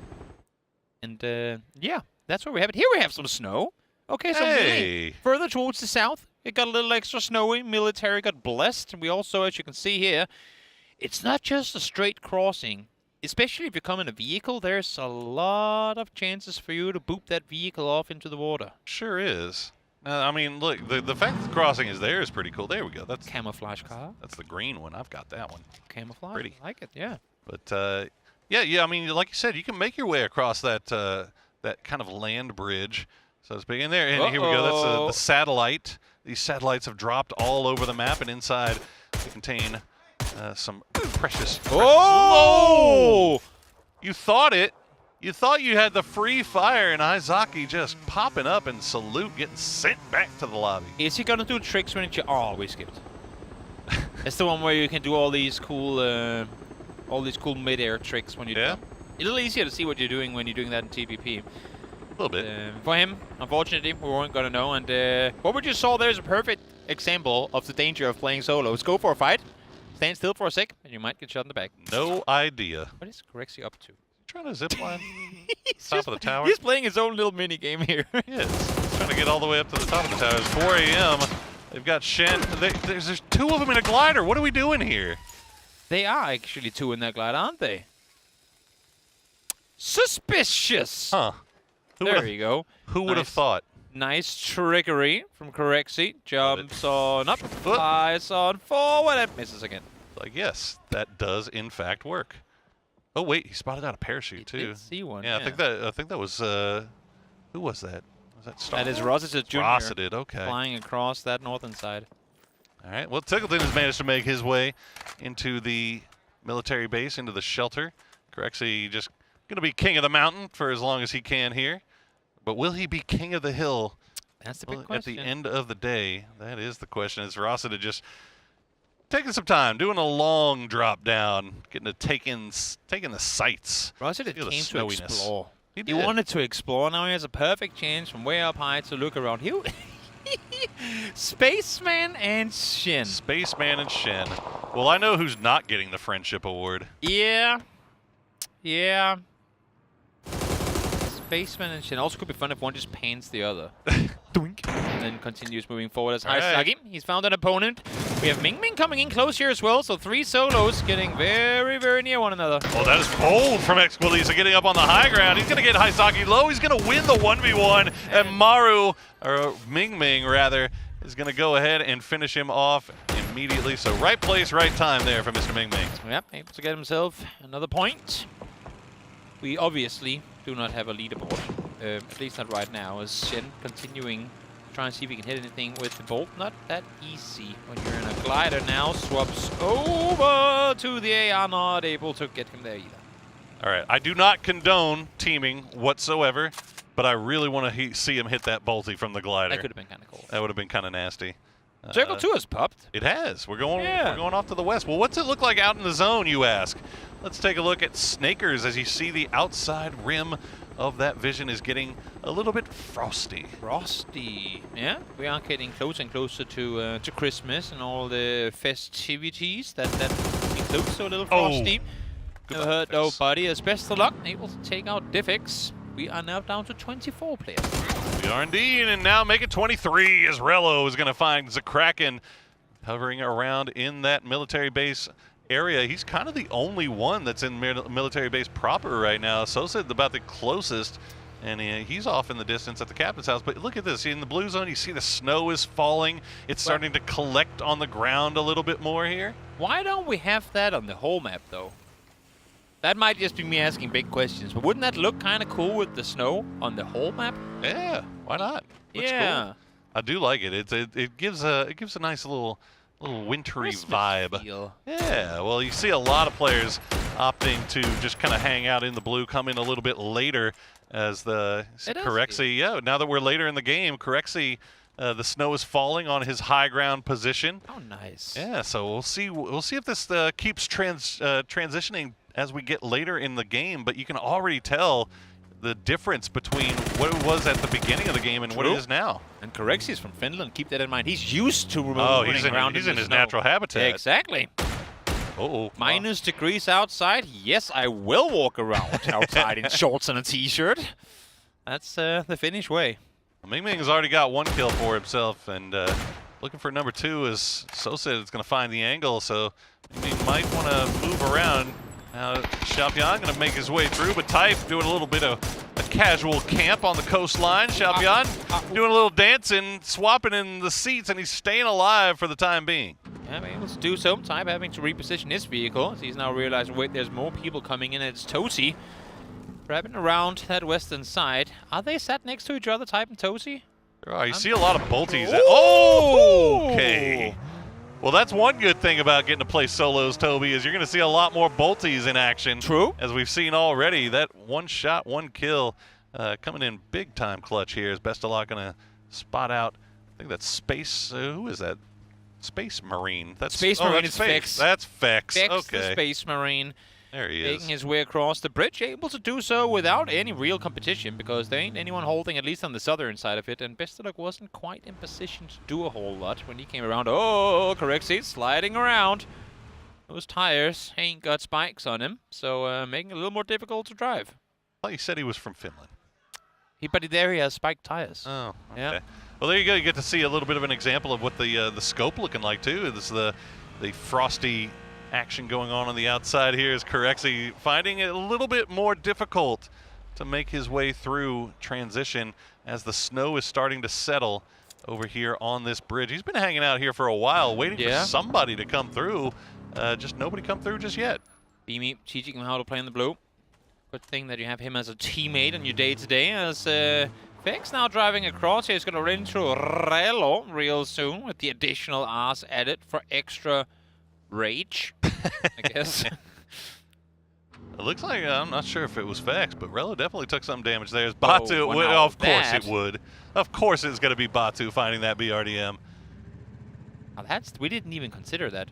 But also, we haven't seen any blue zone grenade launchers. Sneaky boy. We might see that be impactful here anytime now. Oh no, Snakers, you can't lose that. But the MP5 reigning supreme as Xiao Bei will secure that hilltop for himself. Yeah, Rello will follow through with his rotation, get down to the crossroads compound as well, from where Boostic is already sat just next door. He spots him. Do a little bit of TPP peeking here through the window. The door will close. Nice move there by Rello. Close that before that grenade came through, but now the door is gone, so you have to make sure you keep sticking and moving as Boostic will continue to play around that Star-Lord. Meanwhile, he's going to have somebody. That's Fex. Okay. Oh, the chase. Coming up on top, but Fex, he wants to take this fight. He's going to go ahead and make his push through. They're giving a little casual honk to each other, and there's that blue zone grenade. The blue zone grenade launcher, and I think that answers our question, too, of whether it's a dedicated blue zone grenade launcher or if it's just ammo you find on the ground and add into your grenade launcher. I think that's the latter, that it's just a type of ammunition that you can add into your grenade launcher. Yeah, you see it. It doesn't last as long either. It kind of pops up and goes away pretty quickly. It freezes on the outset, and Rello continuing to dance around. Xiaopian doing his bridge camping best here as the 1v1 between Rello and Boostic continues. Yeah.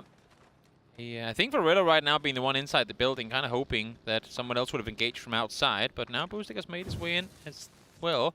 As I guess 1v1s in this particular case is the perfect, like the who is the best individual mechanical player. That's what will crown probably at the end of this tournament. Ooh. You flashbang sent down, followed by a grenade. Really with that util work, Boostic is going to be wise to it. He'll drop back down as Fex does get eliminated.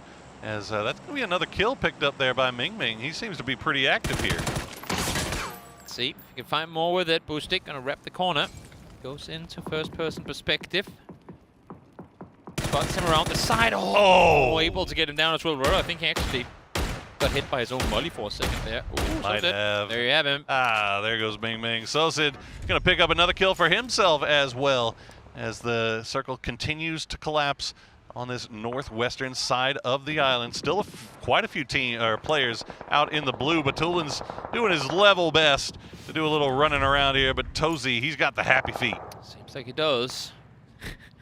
You don't want to take this fight, I mean, let alone when you're a full team against the BRDM, they can be scary, but as a solo, Tozy's like, bro, I got a bolt, what am I supposed to do about this? There's not much I can do. Yeah, exactly. Songjang doing his level best to keep ahead of the circle as well. As you see, it's freezing up right behind it. He's shivering, he's running in. And let's see, we still got Tian Tian off to the north. We still got Levante. Got a few other players that are starting making their way in as Corexi gets a little close to Rossadid. Good shots from him. Can he get the last one? No, he can't. And Corexi, oh no. Got to go out into the zone, and that's going to hurt a little bit, but not enough to take him down. Rossadid going back into hiding in his little shack. Songyang too, having to find a way inside the circle. It did shift somewhat in his direction, but with it being phase 5 now, of course we are having these circles close in a bit quicker. So with it being phase 5 now, gotta start moving towards the circle, or you're gonna be done for. Yeah, you can see they're ticking pretty hard at this point. So Levante better get a move on if he wants to get inside this zone, or otherwise he's just gonna go ahead and go down like Xiao Pian just did. And yeah, I think a lot of these players maybe not anticipating how quick these circles were gonna be. Yep. And that is gonna be a lesson learned. Definitely. Tozy set on one side, Rossadid on the other. Here we see some strawberries with the tag gear for Pentagram's hammer to try and make his way further forward. Tozy don't want anyone joining him in his shack, so he's going to try and see if he can take out Tickleton. Not allow for any open angles here. Not able to connect the shots needed to find him, though. Yeah, I'm actually surprised that Tig was able to just kind of sit there blindly seat swapping, and Corexi going to punish him for it in the end. So 13 left alive as we head into the late game now. Shen has made his way down. It looks like he's all by himself, and Bestalosh will take him down. One more down, 12 left to play. Of course, we're not really doing anything with placement points in this game mode. It is raw kills and a win, of course, as well on the top of things. As victors of each game will go away with a pretty decent chunk of change. Ooh, Star-Lord. When he can up there. I was looking around. I was looking to see who Bunny is for Myth there. That's Scappy. Scappy Bunny. Going right towards dead center circle right now. So he's got Myth in this. Corexi. He's been taking a lot of damage on that beautiful Porsche. But going to pull out now and try to see if he can take a fight as Batu just continues to cyberbully everybody while he's in that BRDM. If no one has a Panzer, how does Batu not win this game is my question. We'll have to see, of course, as this game, I mean, is taking us way out into the open. Oh, Rossadid couldn't quite find him in time, but there might be the answer. It's starting to smoke up pretty bad, that BRDM. You know, it might actually just be Tozy that's being cyberbullied right now, because I feel like every time we cut the Batu, he's still chasing that man around. Well, Hammer looks like he's finally going to make his way in from that northern side, but he's very close to Bestalock. Scappy going to spot out Corexi, and he wins the 1v1 with 8 HP left to go. Nice sprays there from Scappy. The danger about committing to fights in third person and in solo, most importantly, is you gotta be so incredibly quick. As soon as you start shooting, you almost have to stop your spray halfway through to look around and see if anyone reacts off of it. Hammer knows exactly where he has Bestalock. Not enough to get him all the way down, but at least now Bestalock knows there's someone nearby, but you gotta commit, you gotta run, and he does it too late. I don't even know if Besto knew where it came from, but yeah, he's going to go down as well as Tozy after having to deal with Batu for the last several minutes. He's still finding a way to stay alive and get some points there. As Levante will go down to the blue in the end. Boostic still in it. We're down to our top 6, Toby. Yep. Boostic, the king of the hill right now. And we still got a few vehicles. We still got Batu in the BRDM and Star-Lord whipping around as well. OC is going to go down, try to creep around the edge. Not going to work out for him. Scabby is down to 1 HP, and Boostic should be aware that he connected quite a few on this one. We'll find him in the end. Now we're down to just the 4. It is a proper king of the hill. The highest point of this one is almost circle center. Truly is. And I'm sure Avenger and James are out somewhere screaming at the top of their lungs. It's a 3-way EU fight for the win. As we got nothing but Boostic, Sosid, and Batu left to go. Just better. What can I say? Well, Boostic is going to start repairing. I think his vest took a beating on that one. As Batulin's still, I mean, he isn't really in a hurry to go anywhere. Yeah, what does he got to do? He doesn't have to move. He's just vibing out in the BRDM. If there was a Panzer, so we would have probably used it by now. So I think I'm just going to sit here and win this game. So there's a heater in this thing. It's cold outside. I want to stay in here. Well, there you go. You get to see the damage done, the kills done. Sosid right now at the top with 5 overall, but only 254 damage. So he's just been Johnny on the spot, managing to catch people while they're not looking. Boostic will spot him out from range, while Batu he's just going to allow this to happen. Yeah, he's going to wait until he sees there only being one opponent, and then he's going to drive over and find him, and most likely come out victorious. But as I said before, we did see that BRDM having taken a bit of damage, so maybe whoever wins from Team Pink or Team Orange will have a chance. You know what? If you're going to get a gun going up against the BRDM, that ain't the worst one you can find. That is a blessing right there. As Batu will, creep just a little bit closer in. But yeah, Sosa with that MG, that is bad news for Batu. We'll see if he is able to deal with Boostic here.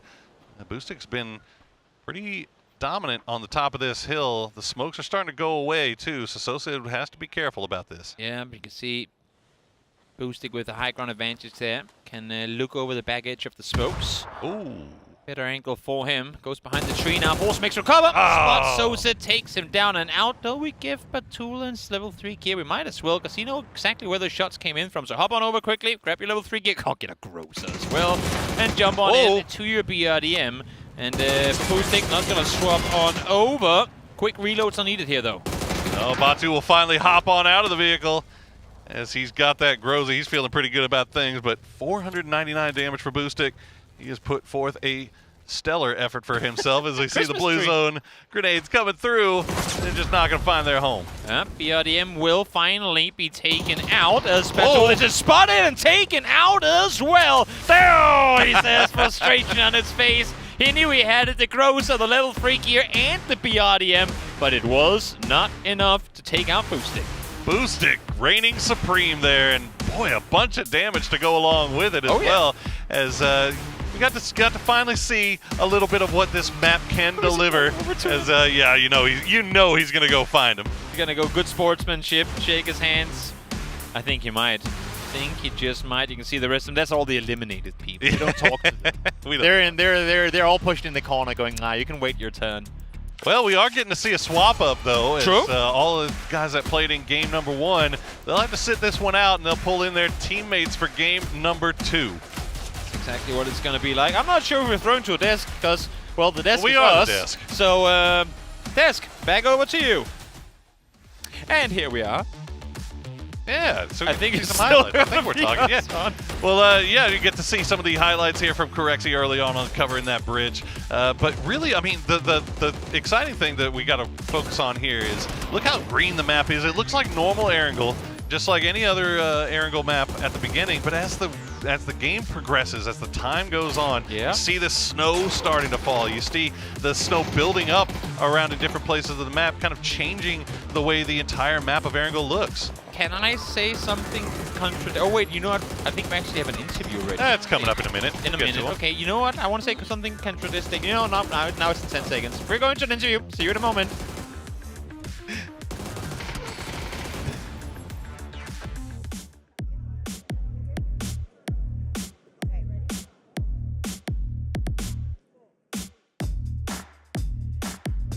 congratulations to Battlin. He is the first chicken dinner for I'm second. today. You're second? Yeah. Oh, he's not the first. All right, so let's start with it. Here, because today is the first map. Okay. So as the map is new, so I would like to ask about the features that just started today. Yeah, so first feature, I felt like when I'm outside of the circle, blue zone, like I felt like cold. The sound of winter. Yeah, something like that. That's the first feature. Okay. So what's the experience that you would like to share with someone who haven't had the experience before?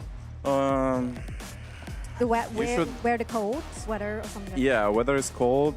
Also blue zone grenade, like this small gun, like, but with blue zone, it's pretty interesting to use. You should try. Okay, so as today you're already the first one, right? The chicken dinner. I don't know. Maybe I'm the winner. Yeah, because good for me in this case. You get the interview here, so that means you're gonna be the winner. Oh, okay. Battlelands! All right, so here we are. This is the first experience that he shared with us. So let's cheer who's gonna be the chicken dinner for the second match. Yeah, good luck.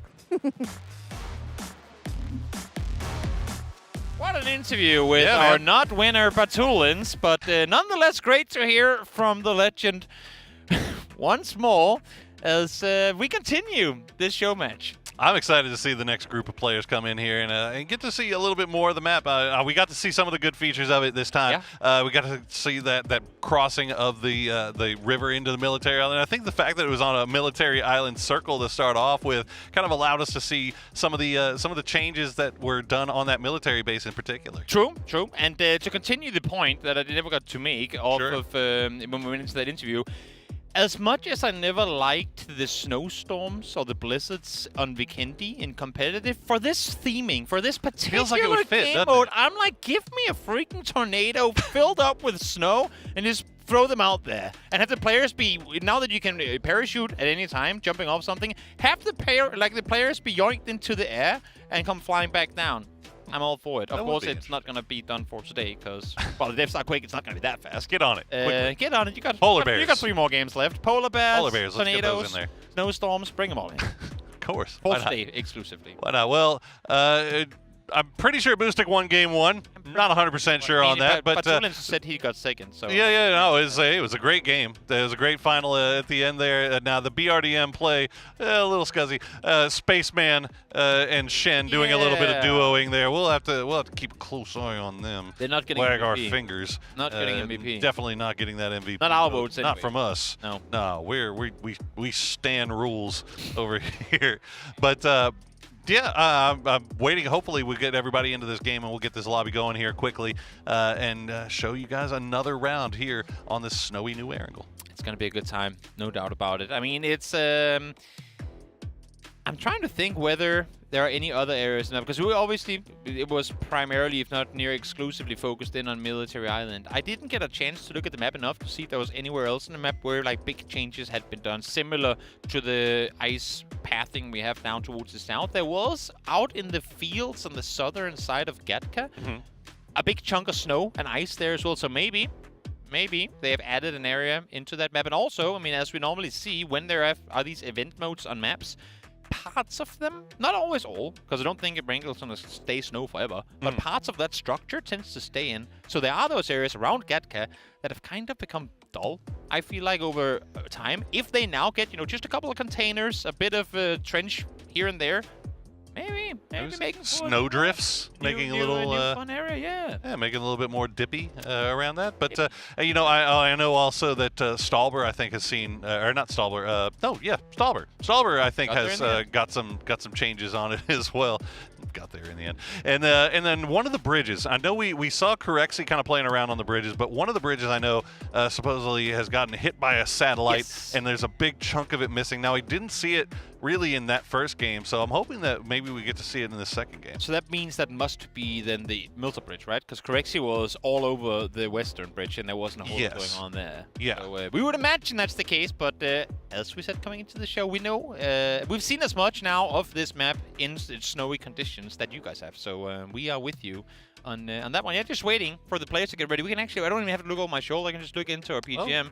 They're all stood around whose PC right now? I'm seeing Elrain. Why is...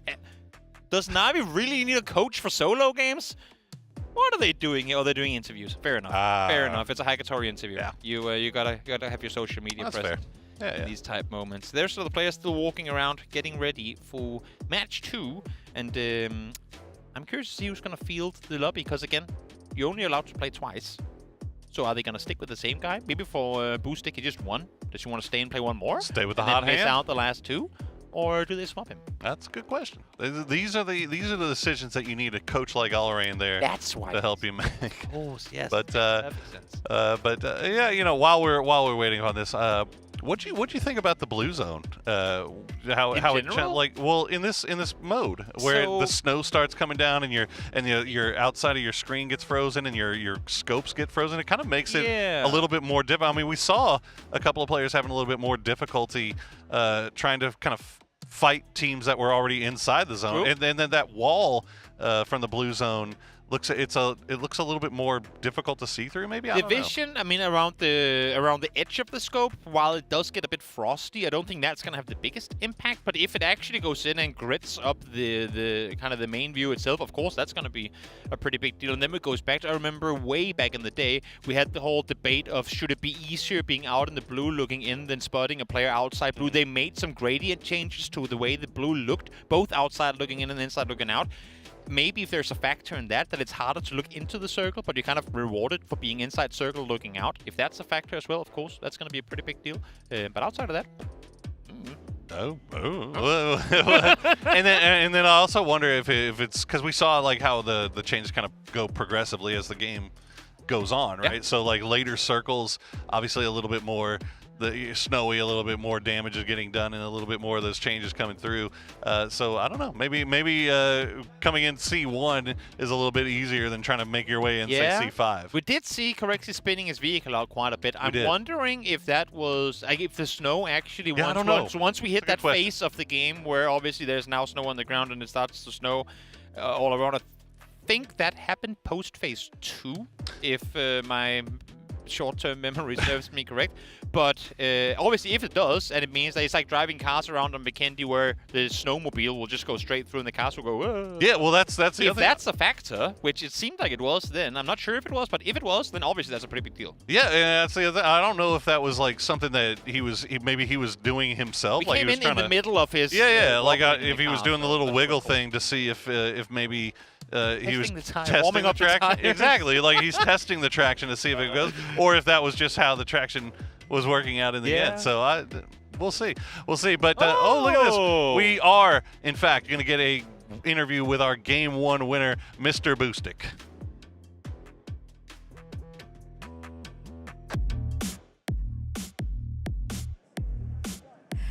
All right. So now we're with a real champion one over here with the first chicken dinner that is Boostic. Whoa, this is a real winner, real chicken dinner. All right, so let's ask him about his experience with this new map today. Можешь рассказать нам о своем сегодняшнем опыте на новой карте? Что ты ощущаешь? Ну, полностью ощутить новую карту я еще не успел, потому что сыграл всего одну игру. Но сама задумка и рангеля, новый снег, новый лед, вот это все, это прикольно. So I didn't have a lot of time to actually experience the map because I only played it once, but it was like quite funny, like a lot of snow, new grenades, and it was quite like good experience for me. Wow, so this is a new experience in this new map, and maybe I would like to invite like maybe one of you, for those you will try this map in the future, so this will be the great experience like him. Yeah. All right, so you would like to say something with the next match? Next match? Yeah. I want to say good luck to my team. Okay. Misha, удачи. What does that mean? Good luck to Misha. Oh, okay, sure. So let's cheer for them. Yep. So it would seem that Boostic has in fact been subbed out for Game 2, taking his win, holding it close. Comes back in for Game 3. Well, that's the question. Do you want your lead-off batter to be your best shot at getting points, or would you rather have him about baseball? Or would you rather have him back cleanup and come in at the end? You tell me. You're the baseball guy. Sports ball. Would you rather have your best player at the beginning getting you points, or would you? Oh, look at this. I'm so glad he. You know what? I got to spin his spinner today. It was pretty cool. The thing moves too. Like it'll stay spinning for a hot minute. Yeah. Were you ever a yo-yo kid? Are they? Is that even what they're called in English? Like the ball on the string thing? Yeah. Yes, a yo-yo is. Is that's not what it's called? I wasn't sure. I thought it was maybe a weird Danish name for it. No, I don't know if yo-yo is an exclusive Danish name. But no, look, I had one, and it was one of those things where like every time I would try to play with it, I'm like, yeah, this is cool for like I don't know, 15 seconds, and now I'm just gonna swing it around my head like a helicopter because I'm a psychopath. When I was in school, we could do all the cool tricks. There was like all the way around the world. There was the walk the dog, where you spin it real good, and then you kind of take the string off your fingers, so just runs away. That's unleash the dog. Yeah, there was a lot of cool ones. I will tell you right now, it does not shock me in the slightest that you were a yo-yo kid. You know what? All of Denmark were yo-yo kids, and anyone saying they weren't are liars. Okay. Yeah. Today I learned yo-yos had a death grip on the Danish youth. Yeah. Oh, there we have the new. There's the substitute for T5. Russ Junior the second. Looks really excited to get there and start playing immediately. Yeah, we get subtitles. I think we desperately want Mom to come get us right now. So, Mom, I'm about to play. That could be. That's like the coolest. We have embraced that mode in PUBG now, where when you have player cams in game, just sat with their kid on the lap while playing global championship. Now that's parenting if I've seen one. It's like a football player running around with their kid like strapped on the back, you know. Slightly less dangerous, but yeah, no less cute as we see everybody trying to get squared up and ready to go. Oh, look at her! Look at it. Oh. Got a little Jordan in her. Yeah. Ready to go dunking. I don't have kids, so I don't know what to say here. No, me neither. Honestly. Me neither. I'm just staring. There's something very, I don't know, what's the word for it? Like not mesmerizing, but you can just sit, smiles there. Look at a baby. Just happy baby. Something to be said for happy it. Happy baby. Sure. Happy baby. Yeah. Well, it looks like we're not in any hurry to get in this definitely. second lobby, which is fantastic news. Yeah, we'll sit around, and I could. I'm with you. I'm with you, Besto. Bestalog is right there with you, buddy. Bestalog is so ready for game 2 to come around. Oh, wait, are we starting? Is Bestalog? Yeah, nope. He's just going back. He just had to lean over. Go. Yeah. So you're actually doing something. Can you tell me if we're? Yeah. Nope. No. I'm just gonna go back in my chair again. So let me ask you, who was your MVP for game number 1? Ooh la la. Not Shen. Because he was teaming. Other than not Shen and not Spaceman. Ming Ming was pretty active in the early game, but again, it got tricky through the mid game, right? So that's one thing. Right? But Tulens, he had a BADM, so that's cheating. Soset had 5 kills. Soset had 5 kills. And Soset also, I mean, he lost his. He was the only one that I saw at least, that actually took the ice crossing. He did fail with his vehicle, because that was kind of cool. So I'm going to give it a tie between Soset and Boostic. Okay. I mean, look, I think you can also make the Ming Ming argument. I think you can also make a oh man. What? I don't want to give it to Batu because they have to be. Then you don't. Then you just don't. I can't. Nope. Can't in good conscience. Yeah, I think for me it's a toss-up. I mean, Boostic got the win, but Soset got the kills. But Boostic also did like 600 damage too. So yeah, it's tough. It's tough to not go with him. Are they agreeing on the wait? So if Michael is playing, then I shouldn't be playing. This is what Spiro is saying. Walking back over to his group. Like, okay, so if he's out. RBN and the boys. Not seeming in a hurry. Not the cameras on them. Maybe they will be. Gunner also sitting here, getting ready for the games to come. Trying to be supportive of Sparking, who was, I mean, as much as I like to think of him as one of the best mechanical players out of all of Americas, he barely even hit the ground before he was dead. Yeah. He never got to fire a bullet. So we maybe didn't get a chance to see what Sparking was all about because he got instantly run over. Exactly. So that's super unfortunate. You don't like to see that. We want to see late game Sparking. We want to see all these guys late game. Are we getting into game? Let's go! Still a lot of players standing up. They better fine. get back to their seats as fast as they can. Well, half of them aren't playing, so they can do whatever they want. I don't That's care. a valid point. Look at it. We got a Frosty Plain to keep track of. Back to the game we go. Match number 2, and some change-ups. I don't think it was a rule that all players had to be changed. It might have been. If so, then it they just can't play more than 2 games. That's what it is, right? Yeah. So some of them will be the same, some of them will be new. But nevertheless, here we are for match 2. All right, you see Gustav already just jumping out, going to Comiskey by himself. We got a couple players going to the tippy top of Stallber. Yeah. We'll see if that turns into anything spicy.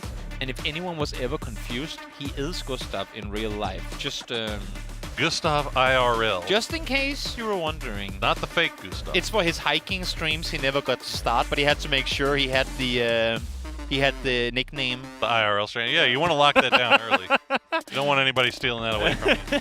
As looks like Glaz actually. Yeah, Scabby. Scabby getting a little bit close, but he got the vehicle. He's already on out of there. Lyrics driving around. It looks like Lyrics is going to hit the ground before Lyrics can actually see him. Rella's going to get the polka. We do have a little bit of a dust up here between Pio and Hangy and one other over there. I'm not sure. That's 3 men on top of Heather. And okay, we're going north this time. So cool. We got to see the military base island, and this time we're going to see what the north looks like after getting frozen over. I'm looking at the map feed and seeing if there's any clear changes, and all I'm seeing right now is obviously the river, Rostock River. Oh, look at this. Seems pretty different. And oh my lord, now that is something. That's what we were talking about before, the south of Gatka Farms. Actually, this one's even further, all the way down towards Fairpier. That is definitely a big change up. Yeah, that's not a satellite. Yo, that's a whole rocket. Go back and check it out. Yeah. Stop driving away. Observers, at least. Go back and check it out. It's kind of cool. It is kind of cool. But this is what I was talking about. And when we've had these sort of events in the past, not so much in Erangel, but on other maps instead. I mean, the motorbike backflip thing on Miramar that added all the jumps and all the ramps, right? They left that in after that whole extreme sport event was done for. So who knows? Maybe we get to keep big satellites on the southern side of Erangel. You know what the other thing that's kind of interesting to me is, and I don't know how to describe this. It's like the lighting is coming from a different direction. And it like this is to the north of Yaz, right? Like, but it has a different look about it, just because the shadows are coming in from a different angle, and it's kind of cool. It's a whole other conversation, but there is something to be said about. I mean, I remember in early days. Oh wait, that's.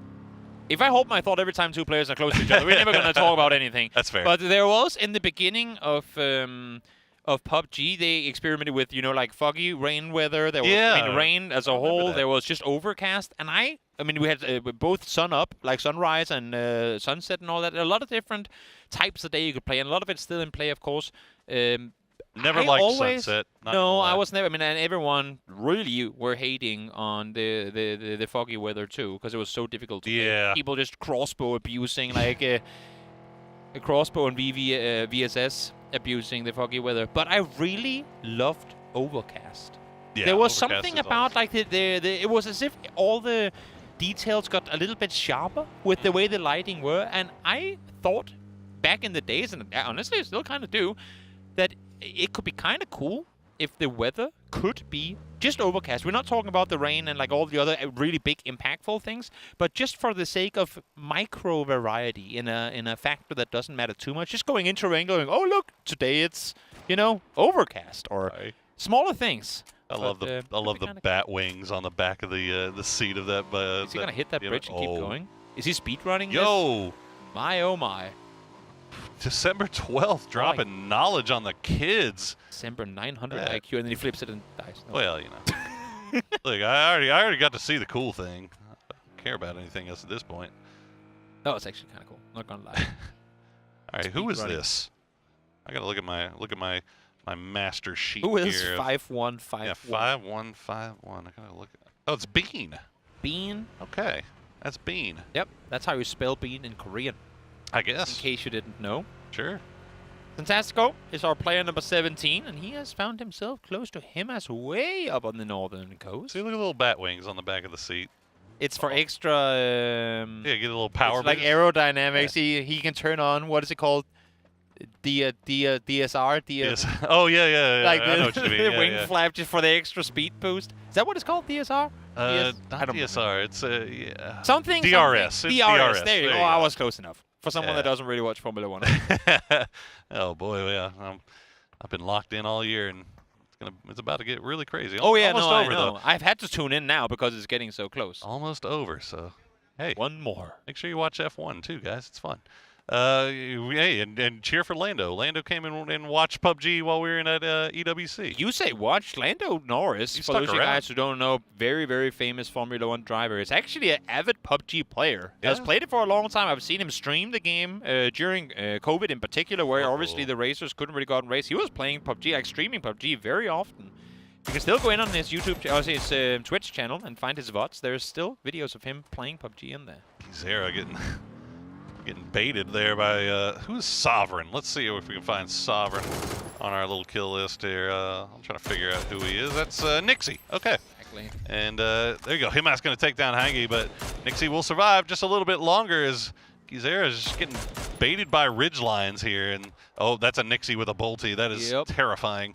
Nixie has actually played under the name Sovereign for quite a while now. It's on his streams and whatnot. He always, I mean, he's one of the streams that I watch because I tend to watch streams in the morning, which would be in the middle of the night for you, obviously. Course, yeah. But like sit with my morning coffee, tune in, see who is online, and one of the guys who's oftentimes there is Nixie chilling as Mr. Sovereign, playing ranked games and whatnot. Good times. Good times. Make sure you support the community. Yeah, go out there and watch these guys. Follow all stream. the channels. Exactly. Oh, Michael. Fantastico got that Bolty again, and looks like we were right. You know, we said it last game. Bolty's being a big player in this one since we're playing solos. As Bunny Scappy will take a few parting shots there at vehicle escaping. This is not a bad spot here for Scappy, as he's seeing a lot. But I think a lot of our players, most of our players, actually learning their lesson from game one. Those circles move really fast, so we're seeing a lot of everybody already kind of making their way into C1. Yep. Also, I mean, if you thought this was a difficult area of the map to play in squads and duos, try solos, where you can't really be that many people in each compound or each house, and there ain't a whole lot of them to pick and choose between. That is, if we continue to go down, you know, south of Severny in that area of the map, you're very, very much out in the open, and this is what's going to happen if you stay out there. Eventually, those bolts will connect. They will. It's not often that we get to see these guys play bolties either, as you see That's true. Heaven doing a little bit of a peak battle there with Mr. Bean. It's December 12th, making his way up from the south side. We'll just be passing Boatyard, and I gotta be honest, I think I'm looking around, and it's kind of a little bit tougher to see the gray, but it looks like we just got Larix, Pio, and one of the boys from 17. Yeah, Xiaowu. Shrimsy is way miles out of the blue. Yeah, he's all the way on the western coast, eating a little bit of blue zone. But other than that, I think that's pretty much everybody else already in zone. I'm wondering where this Porsche is registered. It's on an EU license plate, but it doesn't give us a country indicator. It's a little questions. Misleading. As someone who's really into license plates, yeah, you would be, wouldn't you? Maybe I should know off of it being 3 letters and lighting, 4 numbers. This lighting is throwing me off. Like just and now that you say it, I think I see what you're saying. It's coming from the north right now. So you see these long shadows, and it's just making things just it's like an uncanny valley type thing where it's like I know this, but I recognize this, but it's like slightly different. All players almost already inside circle. That's all actually kind of impressive. Love that. Yep. I know. Well, shooting range we go. Oh, that was a bold action shot. Ooh. Fortunately for whoever was in that car, missed it. And not even taking it 15 times. Oh, I like staring into the souls of people when I shoot at them. Yeah, you would. All right, Mabu, or Ming Ming, back at it once again, and this time it's going to be a doozy. He's going to go back and forth with that. Was that a smoke or a blue? That was a blue zone, so he's going to force Ming Ming to have to move. So that's it. We get to see a little offensive use there for Mr. Adoozy. I feel like I've seen, and I could be wrong because we've only seen it happen a couple of times now, but that blue zone grenade launcher, whenever it goes off, Lurix, are you going to be okay? No, he's not going to be okay. Whenever it goes off, I feel like there's a brief moment where it goes like, kind of freezes solid at the peak of the expansion of it. And I'm wondering if that does anything in particular. Like if it freezes the, it kind of stuns the player for a split second or something. Because if it does, that's pretty big. That's pretty OP. But I don't know. I'm not sure if it does that. The only it thing just seems like there's like a animation. Yeah, no. I did see that there was a supposedly. Oh my goodness! Fadeaway headshot. Kidding me? The finish. fadeaway from Rex. It's dirty. I did see that apparently when you shoot that blue zone grenade, there's like some kind of beep warning that the blue zone is about to go off. So so it lets you know whenever the blue zone is actually going to expand after you've hit that shot. But I haven't gotten a chance to hear it just yet. But I did see that in the patch note as we see Scappy is going to get taken down by Ming Ming, and December 12th we'll go ahead and trade him out. Danger. Fighting early in solos, as we saw in the previous game. And honestly, it was Ming Ming who was a perfect example of it then too. As soon as you start shooting, there's oftentimes someone else, especially when you're out in the open like this, who will have an angle on you. So you play TPP, you get to see that one. Okay. Pero Haiming 1 going to take out Lyrex. Who is Haiming 1 for Petrichor Road? It's not Ming Ming.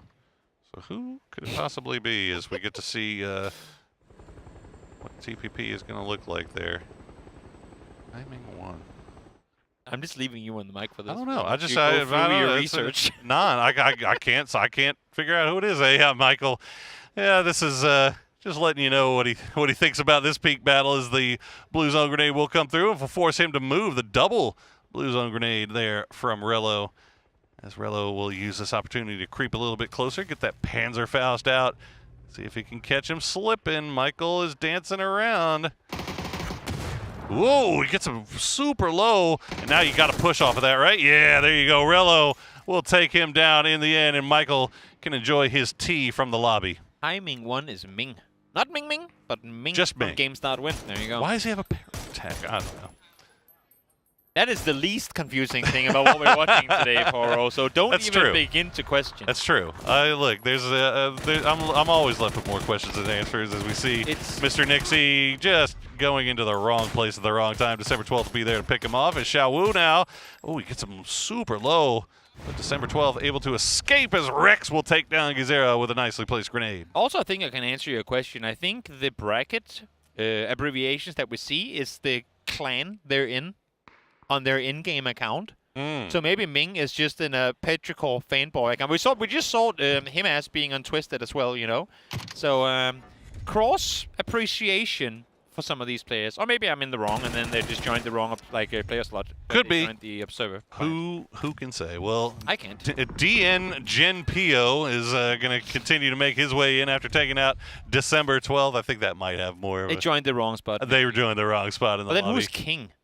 King. There's a team called King. That is a grand question. Which makes me go back to the fact that it could just be. Well, you also got Win down there, so. Well, that's Win or Die. That's their team name from before they got signed. Yeah, before they got signed, but they're not going to have a Win tag in this lobby, are they? You're not wrong. So yeah, who knows? We should know that you can hear of this. They're just making our job just a little bit more difficult. As Hakatori is just going to dance around. Or Example. I think that was Example. Now, no, it's Hakatori. Okay, he's got the links. How does Hakatori keep finding crate weapons? He got one here. He had one in the previous match as well. Is he just crate hunting? Is that what's going on? Could be. Hey, if you're in solos, why not? Yeah. Be the play. We still got a couple of guys that are making their way. Shrimsy still just not even entered the zone of play at any point in this game just yet as we see the spooky kitty. I mean, Xiaolu is running from North George. He is clearly not in a hurry to get inside this circle either. He is not. He is not. They're laughing on stage. Pio got killed, and there's there's 7 people stood behind Pio just laughing at him as he got killed there. Got absolutely hurt. Okay. Shrimsy in the friendly skies here as Clories will try to take the long range fight here against Bean. As saw the grenade come through, and I think Bean might have returned it with the blue zone. He did. So we're seeing a lot. The players seem to be using those blue zone launchers quite a bit here, trying to get these guys to reposition and get from behind rocks. Yep. Well, for the time being, you will have him survive, but that's really, I mean, it feels like it's only going to be for as long as that smoke is in play. Also, we're in phase 4, and I'm not seeing it starting to snow yet. Yeah, I said it was going to be in phase 2, but I was clearly trolling. That is true. Nothing has changed. Oh, well, Shrimzy coming in from the friendly skies, taking shots, doing a little seat swapping as he has made it to the top 18, and he has made it to the circle. Hey! Yay, we did it. Hakatori, meanwhile, going to continue to work in just a little bit closer. He's going to go ahead, hang out over there in that waves area. Meanwhile, Bean going to leave his scrap over there on the hillside and work his way on the edge. Does he know that he's got company in that shelter down below him, or is Rossiter Jr. He's going to sit around and chill? Even if he knows, or well, doesn't know, he won't know before he's already gone down. True. Not a whole lot you can do in that position, as Rex XXXXXXX is sat here ready and waiting for anyone coming shooting range way 2, as phase 4 comes closing on in. Xiaowu sitting at the top, currently tied, 2 kills, but does have the most damage in the lobby so far. As Xiaowu, he's still running. 29 first aids, my man. I mean, he's got the first aid, he's got the heal kit, he's got the EMT kit, he's ready to go. And Glaz just hits. I don't know what he ran over there, but boy, it did him dirty. As he's gonna have to stop down, and Bean trying to take those bolty shots. Fortunately for Glaz, he'll survive just a little bit longer. Himas though in this 1v1 with Spyro. And Spyro had him down low early, but nice return there from Himas will slow things down. Yeah, not an easy fight to take against the player with that skill set as Himas. Blue zone does bloom. Let's see if it does anything here in the end. Maybe. I'm not sure. Maybe it's just like a graphics thing. Oh, there's a glider. Rex, as confused as we were. Got jump scared there by Shrimzy coming from the stars. As Clories will get taken down by Shrimzy as soon as he lands. And then there you go, the grenade from Himas will take down Spiro. And now Glaz has to dance around a little bit as Rex is going to keep peeking from the doors and the windows. Shrimzy, as soon as he landed, he got to work as the snow has begun to fall. And that's going to be a nice grenade from him to take down Glaz. So you said previous game we had what? Soset at 5 kills? Yes. Is that our top damage dealer thus far in the tournament? Has anyone gotten above that? So he got the 5 kills, but Boostic had about 600 damage, and he might have tied it with that final kill onto Batu. I'm not 100% sure, so we'll keep track of that as. I don't think we're keeping track of stats, so we're gonna need your help with this one, chat, because we're doing this by memory essentially. As Thunder's trying to make his way in from the north side. So phase 5 is when snow happens. Okay, I guess there we go. At least it looks like it, because now it has started to snow. Will that impact the game? Other than the visual effects, I'm not sure, but we'll see if the players will have to adapt to the now colder conditions. Did seem like the first couple of circles took a little bit longer this time as we hear. Somebody's having a great time back there. They are laughing their heads off right now. I'm not sure what. Xiaowu gonna spot out Thunders, and no. I mean, you like to imagine the players here play under a lot of pressure when they sit in front of an audience, right? With what we're seeing right now, as I look over my shoulder, every time someone dies, that player gets out of their chair, joins the pack, and they continue walking over to someone who's alive. So right now there's like 10 people stood behind them upstairs. They're all doing interesting hand gestures to one another across the battle, like across the stage as well. They're all ganging up, stood behind these players. That is pressure. Having some of the best players in the world just stand right behind you as you're playing this. It feels bad for Xiaolu, man. He's been running from North George for like the last 15 minutes, and then right as he sees the safe zone, gets knocked out. But hey, we've all been there before, right? Should have stayed in the blue. Should have stayed in the blue. 10 alive here. Santastico. I'm trying to move a little bit closer towards that shooting range wall on the north side. Rello. Okay, Santastico now is inside. Rello is inside the shooting range, and then Rex is inside the shooting range. Everybody else kind of playing around on the periphery. Yep. Oh, jumping for info. Rello would have hurt that, of course, now seeing the shoulder or the edge of the backpack there as well. It's going to give him the notion that there is one just on the other side, as Bean does get eliminated. Bean getting picked out from off in the distance. Rello, though, he's got that big bullet hose, and it will take down Santastico. He's going to try to get somewhere that's somewhat safe to try to heal up, but I think Shrimzy might have been taking shots at him from the wall. Taro needs to get inside circle as well, but knows this is going to be a tricky crossing, trying to make your way forward. Opponents potentially waiting just over that ridge line. He knows there's one behind the vehicle, but I think he's anticipating there being somebody in the north. Little does he know there really isn't, but Heather is actually coming his way now. A little research here. I'm trying to figure out who Project McCann. Okay, that's Hello My Bad. Hello My Bad is Project McCann. So we got that picked out. Alarix, though, gets taken down by Shrimzy. Rex still hiding out in his hard cover. Hackatory trying to get in as Project McCann. Mr. Hello My Bad. Oh, Hackatory just pinned between a rock and a hard place here as Heather's, going to get hit by that. He's going to have to stop down, heal up. Does he actually survive this? He does. Yep, able to do so. Hackatory just chilling in the middle of these two players on each their side. Molly is now being traded back and forth, making it harder to maintain space, and Heather will go down as a result of it. We're down to 5 players left alive. Too much in the end, and Shrimzy, after taking a long time to get up to the north in that glider, he's already got 3 kills, 247 damage, and now he's in the top 5 playing from that southern wall. But now that the new circle has spawned and he's got to get inside. Oh, my goodness. Wow. How did he hit that? He's learned from Tick. He hadn't learned from anybody. Embraced the mortar skills into his nade throw. Hell no. I'm not giving Tig credit for that. That's all Shrimzy. What a man. That was a beautifully cooked grenade. Well takes down Hello My Bad, and he's actually going to be able to get in as well, even though Rello was looking over in that direction. Hackatory's still playing that wall. He's going to have to get in here quickly, too, as the blue zone has arrived. Rex going to spot him out. Good spray will take him down, and it is a top 3. Top 3 left remaining.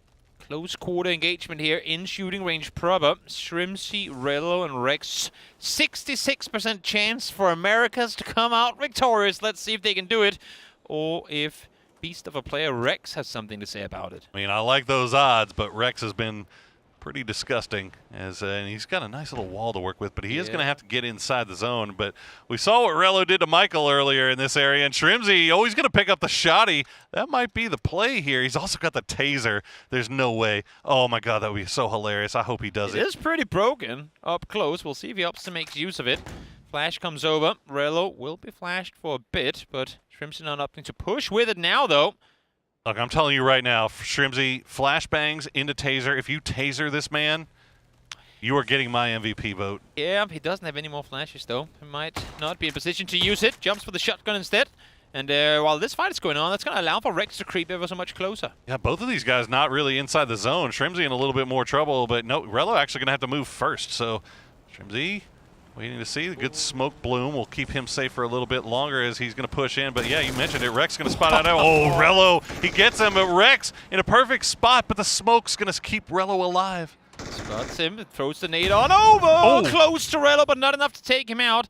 It's not toxic gas just because it's green. It is, in fact, just a smoke. Rello! But Rello with the util. Look at the amount of players stood behind him. Everyone stood there watching as Rex will come out victorious. Was it Rex or was it Rello?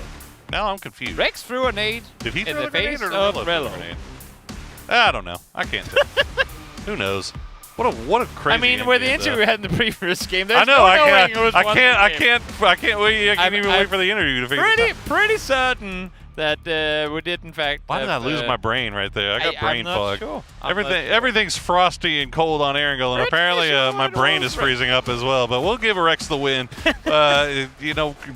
And on it's his birthday as well. There you go. Okay, Man. Yeah, he's definitely the winner. My man, a birthday chicken dinner with a good chunk of change to boot as well for Rex. Yeah, we take those, and he did a really good job of holding down that shooting range building there on the south side, or the north side rather, of the shooting range itself. And you know what? Rello, what a performance from him fighting from inside shooting range.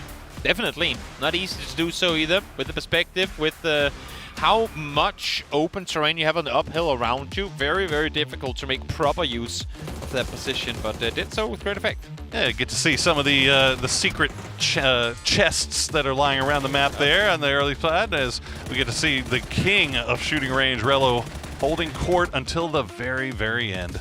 Theo able to get something done in the early game as well, but was dealt with to the laugh and joy of half the people in the arena. Started laughing and cheering because he was with a big audience behind him as well as he went down. Everybody was excited to see that one. Nice grenade takes down Spiro as the journey of Shrimzy throughout this. I mean, the fact that he was able to finally get in, and as soon as he crash landed, he immediately got a kill, turned around and got a second one with a nicely placed grenade. So well played by him as, that was the end of the journey of Xiaolu. Got spotted in the open in the end of it. So MC able to get some more done, but in the end was seen by Aurelio and his big MG. Not a whole lot you can do about that when he pretty much lined up with the top of his helmet over the top of the smoke. That was such a dirty grenade. Screaming. That nade right there. Woo! 104 as well. Just beautiful stuff there as you saw Rex get that spray into Hakatori. Aurelio took care of Shrimsy in the end, and there was the grenade that finished it off for Rex, as not much that Aurelio could do. But we get to hear now the interview with the winner. Congratulations to you, Rex! And once again, happy birthday to you. Happy birthday to you. And maybe this chicken dinner can be like a present to you today.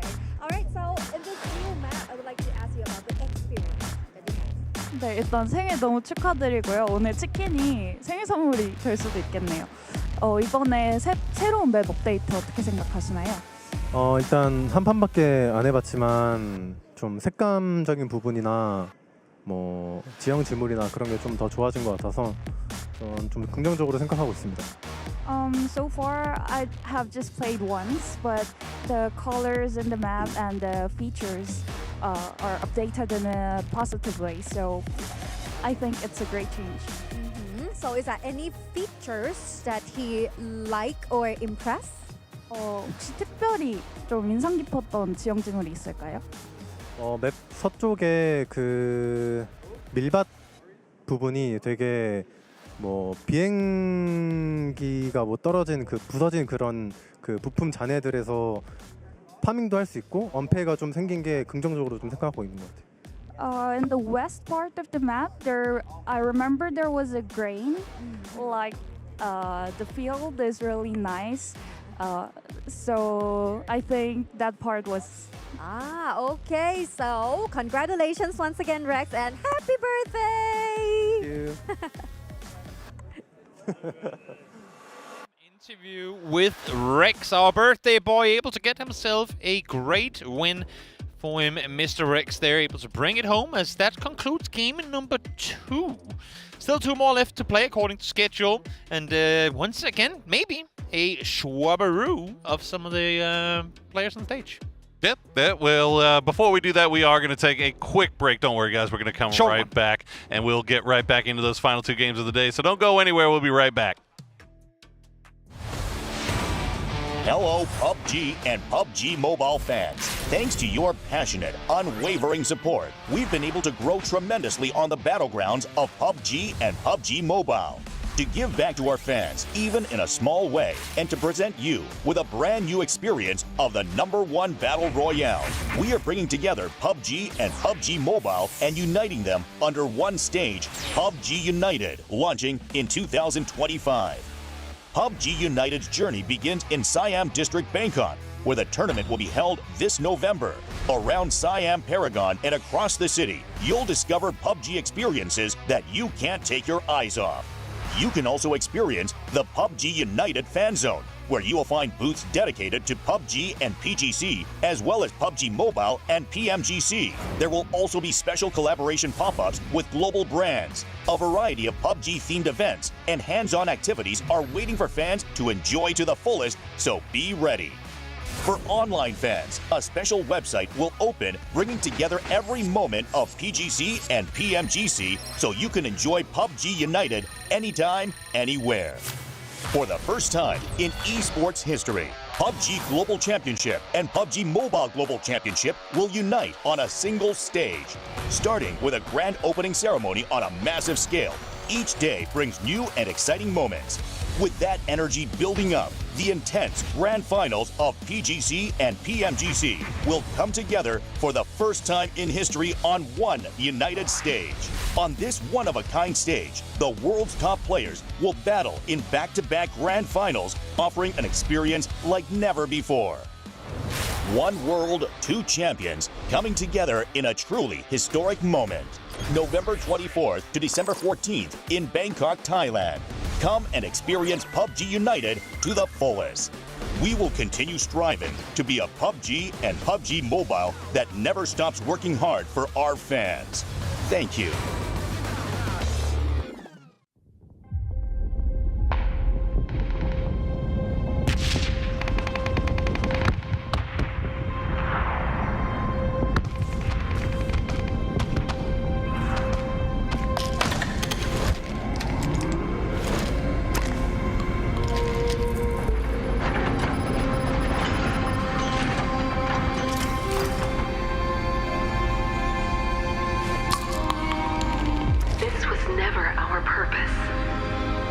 You need to know the truth.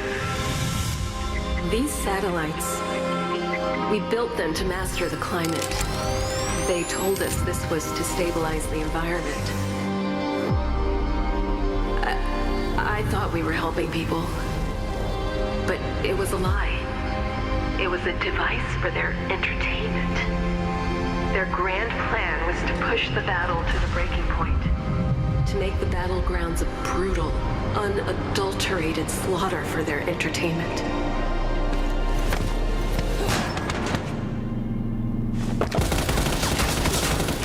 But something went wrong, and the satellites are going to start shattering over Erangel. I don't know how long we'll have, but the weather will turn feral, beyond control.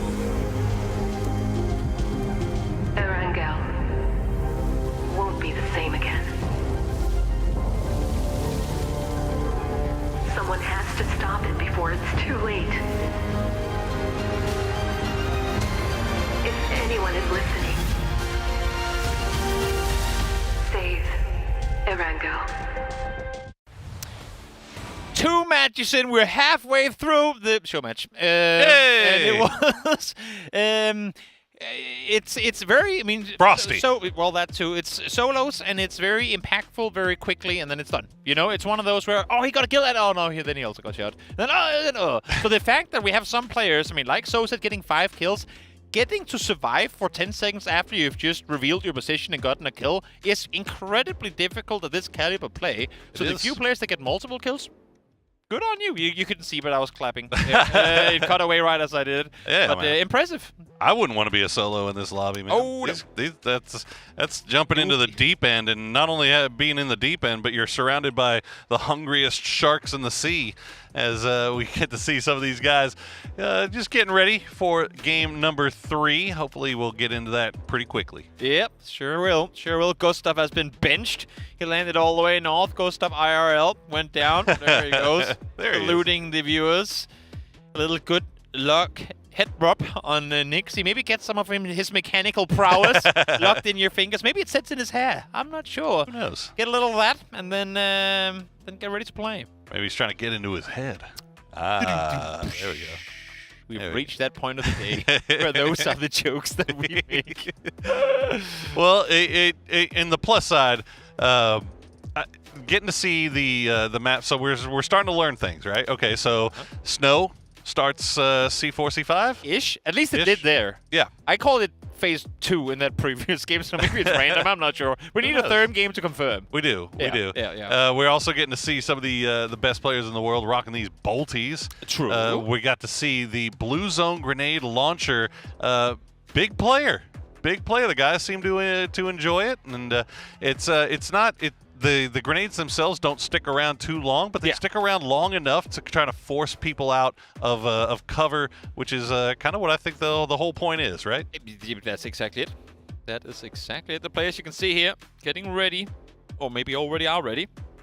Oh, yep, there you go. All right. Oh, he's getting subbed. Oh, yep. He's getting subbed. Oh, he's in the wrong chair. Benched. Like, wait, this is not my computer. Just starts walking. That's why we have delays, guys. They get scrambled all the time. Nah, we can't throw that on them. Nah. They're chilling. Yeah, they're chilling. These guys have been great sports for throughout the whole day. As you can see, they're still smiling, they're still laughing, they're still having a good time, and still money on the line, man. Oh yeah, still money on the line. Oh as get to see Kiss. We'll see Kiss back in the game this time. Come to think of it, what's that? There's one team in this tournament we've barely mentioned at all. And that's because they have yet to participate in it. But full sense, I thought even if they only come in for the grand finals, maybe they'd be here for the show match too. But actually, no, I'm not seeing any full sense players in this sheet. We already have 32. So, well, I mean, that is true, but yeah. So you might get straight to grand finals, but we're not inviting you for the show match. They get to skip out on the fun stuff. They get to skip out on everything. Yeah. Even the flight. Yeah, even the flight. Because, well, yeah. Looks like Tiggleton will be back in. So all you Tig fans out there in the chat get to rejoice. But we saw his teammate Shrimsy kind of put on a pretty big show. He's got a lot to live up to off of this one. Top 3 performance boosting, of course. Our Game 1 winner will go back to the field once more. Get ready to play as he's sat with a surprisingly angled monitor. I have seen more players do that before, but this one of them. As we are getting into game match number 3 of this year's PGC show match. Let's go. Let's go. All right, where will our circle take us this time? So we got to see Military Island in game number 1. This last time we got to see what shooting range looks like. So maybe we can. I want to see Stalber. We still haven't seen Stalber yet, and I know that there was some pretty big changes made around there. I mean, as you're alluding to, I just want to see areas that are different from what we're used to seeing in play. Give us the rivers. Give us. I can't tell if Everest is different, or if there's just a bit of snow up there. Give us the rivers. Give us that big. I mean, we saw a gigantic satellite crash down on the southern side by Ferry Pier. Let's take it down there. I want to see that because even if we don't go, just send the observer down there and let us roam. We get the space view from up here, man, and you can see how big that thing is. It takes up almost the entirety of those fields. Yeah, but that's what I was alluding to. There is a world where, I mean, because it's not more of a change, that could actually stay in. Even if we go back to there being no snow, maybe they leave part of the satellite in. And that is definitely an area of the map where when we've had finishes there in competitive play in the last couple of years, they've always been fairly predictable. It's always become kind of, well, let's just call a spade, kind of boring. At least I think so. So maybe now adding a little more terrain, a little extra hard cover in the area of the map is it's going to make it more interesting. Yeah. At least check it out. All right, we're going dead center. Now that's a circle. That's fine. I can work with that. I'd also like to see what Boatyard is working with. And another thing is, we saw in the patch notes that the shelter has gotten some big changes because there's apparently a satellite crashed down on it, went through, and is inside the shelter. So we haven't seen anybody stop down and loot around there, but it looks like we've got a couple of people kind of working around in that area, but nobody going to shelter. Oh, not yet. Hate to see it. Not yet. We'll see. Maybe next game. Maybe. The final game. Maybe we'll see it then and there. As Escalucia and his slimy buggy makes his way further towards loot. Xiaobei will do the same thing. Xiaobei going through with the first, what do we call it? Progressive skin? Character skin? Yeah. Hannah, the contender. There you go. Yeah. I could not remember that name, so good job on you. I know. I'm surprised. I'm surprised as you was that I remember. Wait, I remember things. At this point, man, yeah, I couldn't even tell you who won the game. But doing a little seat swapping. Oh, Esqualisa, he got away with it for a second there, but Snakers has that Ace 32. Got some good damage on there, 67 overall. But looks like there'll just be 2 ships passing in the night. Yeah, passing and shooting at each other. Kind of dangerous. A little bit dangerous. Escalucia does get to live. Does get to hit his first set off. We'll get to use this boost as well, and should be all right. For now. For now. Probably won't be all right for the entire game, but for now. Hanging around Heaven, which, boy, we got to see some action around Heaven the other day. Oh, yes. Goodness gracious. Oh, yes. James. Yeah, we had Jameses falling from the sky. It was pretty wild. Pretty wild stuff. Is that his name now? Well, all our James were falling from the sky. I thought it was a player or like Jesus. Jameses. Yeah, well, nonetheless, that was in fact a crazy first 5 minutes of that match. Hey, we were at Heaven, so you know. That is true. You see Levante still pulling around in that nasty-looking whip, 911. With the blue paint job and the black rims, you'd love to see it. Should cars in PUBG leave dents where you hit stuff? Like, should there be, what do you call it, like visible damage? Visible damage on it? Because all we have now is obviously the smoke, the tires, and, well, on fire. Exploding, right? yeah. But should you, when you drive, when you hit a tree with your side, just get a big scrap down the side? Would that make people more careful when they're driving their fancy, Porsches and whatnot? Or would they just be even more so, I need the most busted up vehicle I can possibly get? Well, there you go. That's one way to get that achieved. Oh, you don't have a teammate to help you get that one flipped back over there, do you? You can wait for an opponent, just hitchhike. Yeah, I guess he'll pick you up. It worked earlier for some. You can see he's serpentining through the open field. Unfortunately, nobody's taking shots at him just yet, so Tiantian might survive for the time being. Tosi, meanwhile, has Roth just on the high ground, south side of Razak in there. He's going to do a little bit of casual peeking as Tiggleton will take down Tan Vu.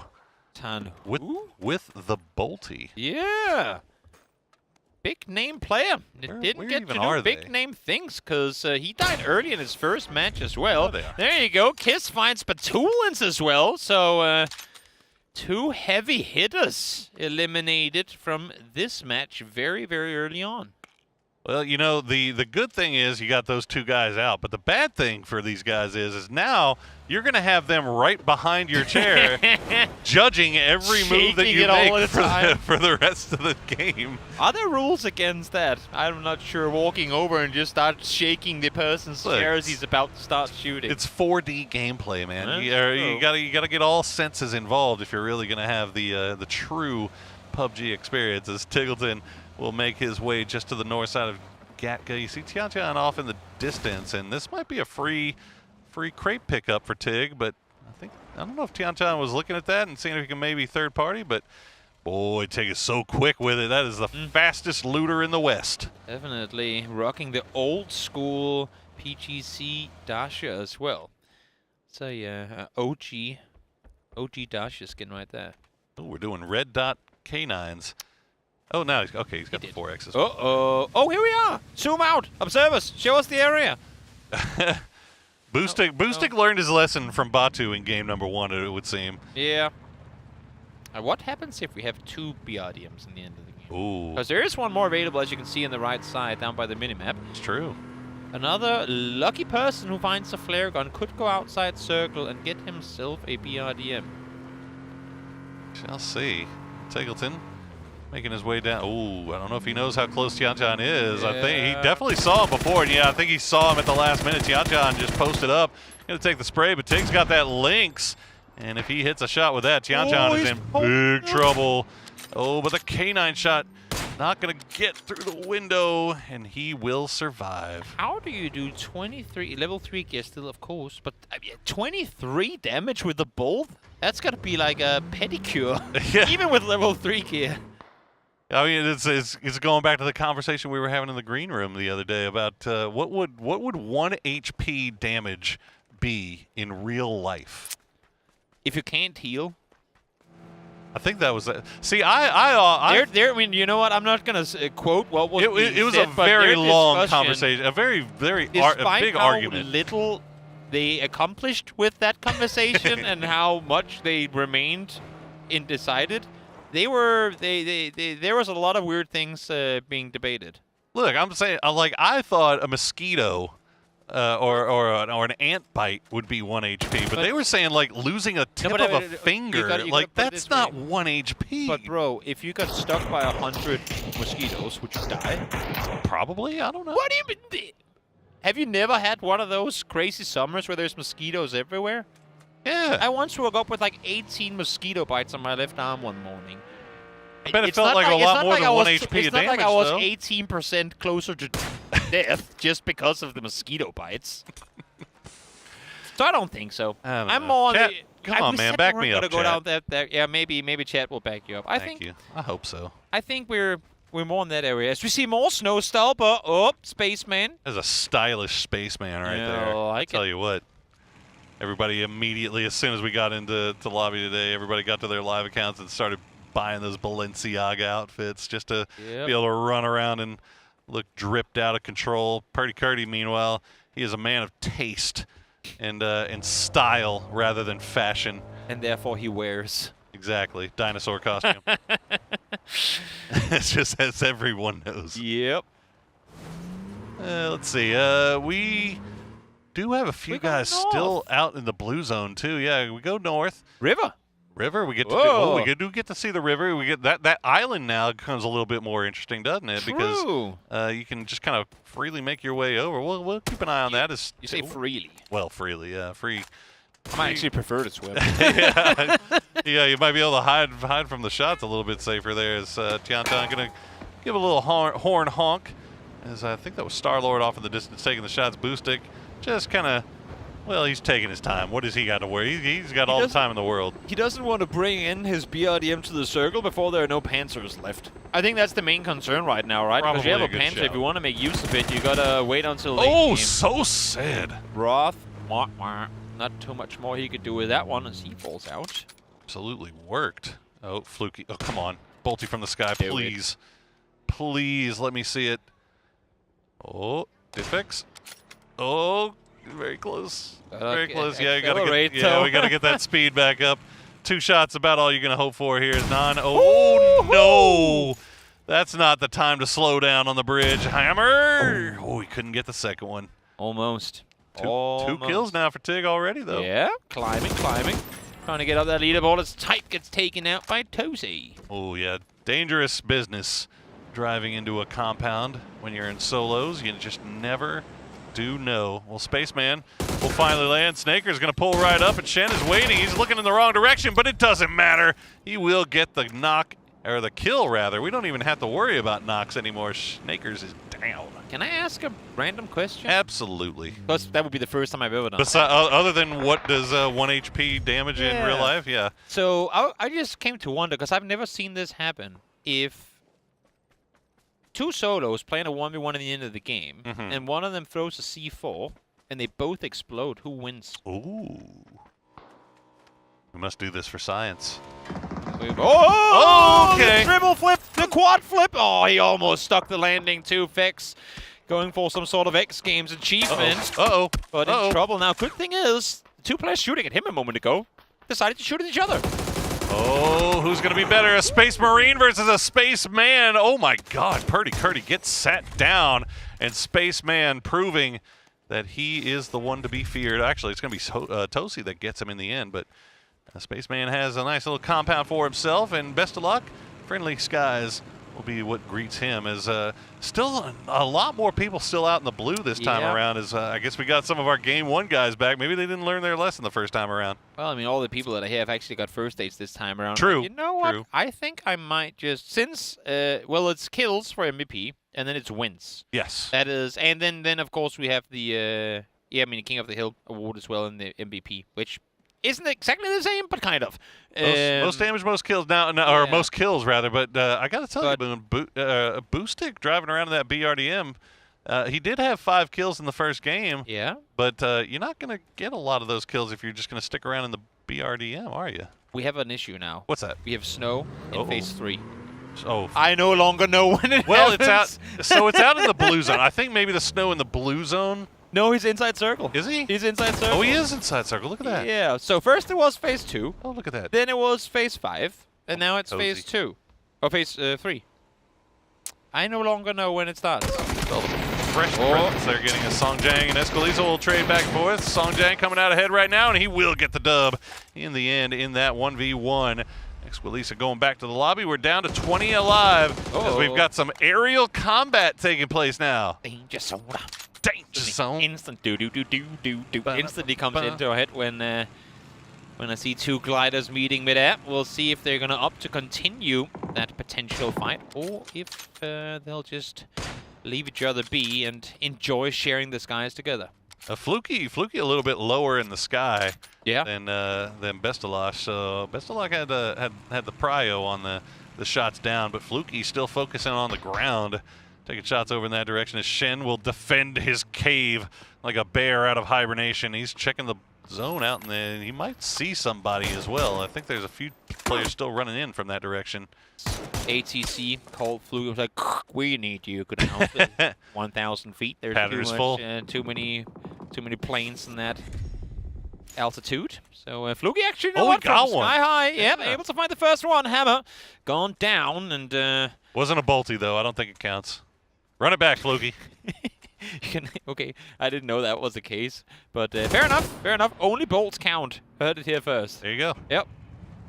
That's the only one for cool points. Ah, yes. That's all that counts. Yes. Well, yep. Fluky and Besto still squaring off in the unfriendly skies there as the new circle does pop, and it will go off to the east. So still a number of guys off to the north. Now Salute still hanging out on the lower side of Saverny. Xiaobei still trying to make his way in. Kiss, he's still got that Lynx.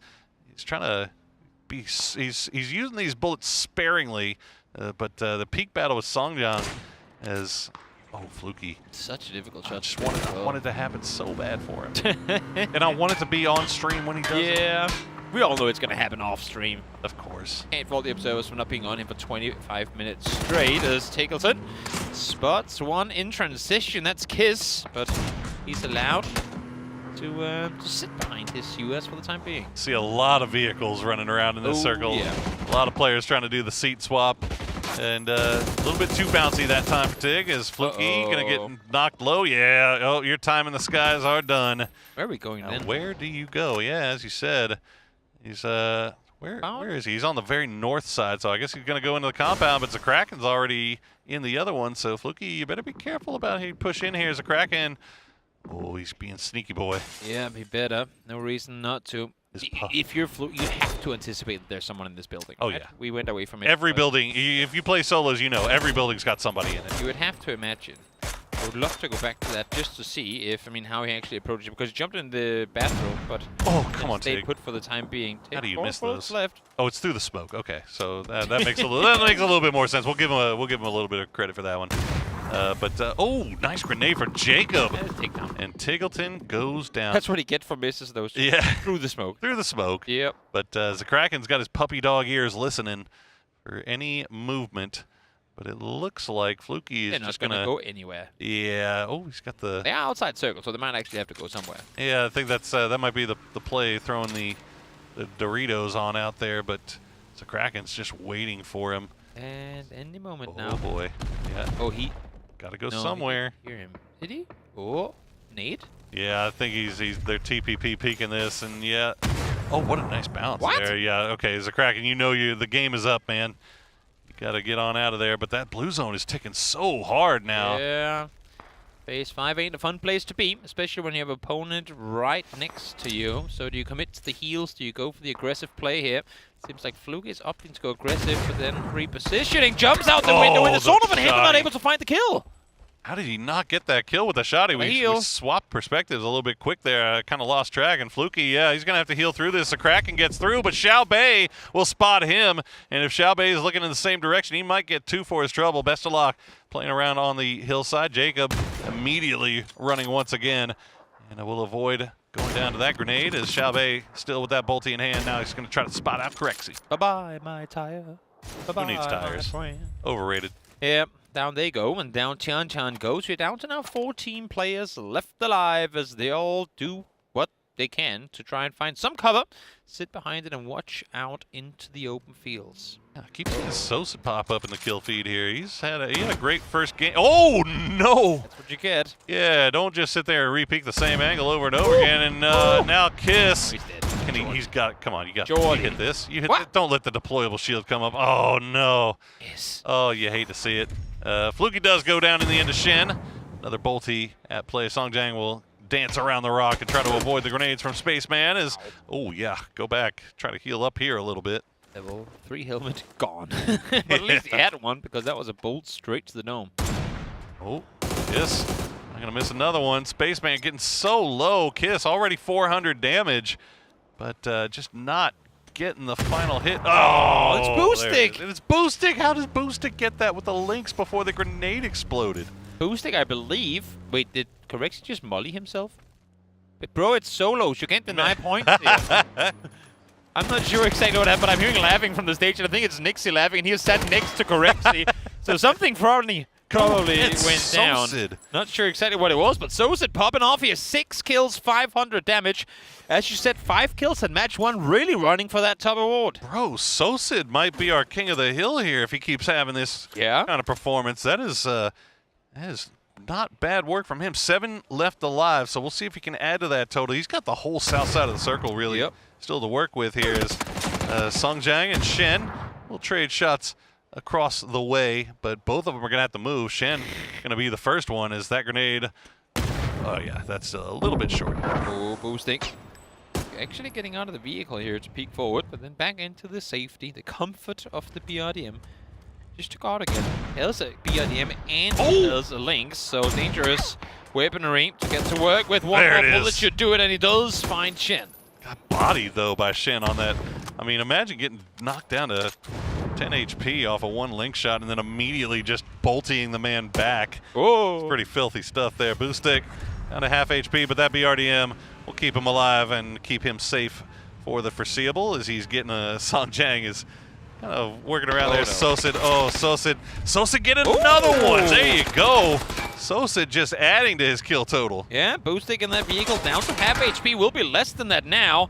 Dark smoke coming out of the back of it. And Boostic, I mean, one game won against a BRDM, so we'll see what he can make of this one. I mean, this is 2 games in a row. We got Boostic and Sosid in the final 3. This time it's or final 4 rather. Diffic's still alive inside the compound. Just missed him. As Jacob coming in from the northern side. And has he gone unnoticed? I'm not too sure, but Boostic, that's going to be the end of that BRDM. Forcing him out is the explosion going to do pretty significant amount of damage here to Boostic, and importantly, he's outside of zone right now. And you can see Jacob's already setting up. He's got his deployable shield. And that was smoke? I was listening. It was a smoke. Yeah, it was a smoke. Okay, I was listening to see if that if there was a beep from the blue zone grenade, but no blue zone grenade to be found on that one. And Boostic will just smoke Jacob off and not allow him a free peek. That's the thing, right? You got to isolate the angles and trying to take the fights on the other side. That's exactly what he's doing here. Jacob, in the meantime, will use some of that blue zone weaponry to try and see if he can dislodge him, and it works for the time being, forcing Boostic back, kind of edge peeking through the smoke here. Oh, but he's been seen, and Sosid takes him out. 8 kills for the Na'Vi player. Almost 750 damage as well. Sosid just running through this. Now Diffix finally having to leave his compound. He's already got a kill and a couple hundred damage for himself as well. That grenade might be good. Ooh, Jacob just on the side will stay alive. Yep, shots fired now once more. Jacob still level 3 gear to work with. 3 vests as well for Diffix and more than plenty util too. That nade is right on the feet of Sosid. And once more he falls in third. So now it's a 1v1 battle. Jacob versus Diffix. Oh, that's a good grenade to start things off. Jacob staying alive, but he's going to immediately reposition. Smart move from him. Not sticking around in the same place. Yeah, let's go over here and try to heal up. Only 60 damage.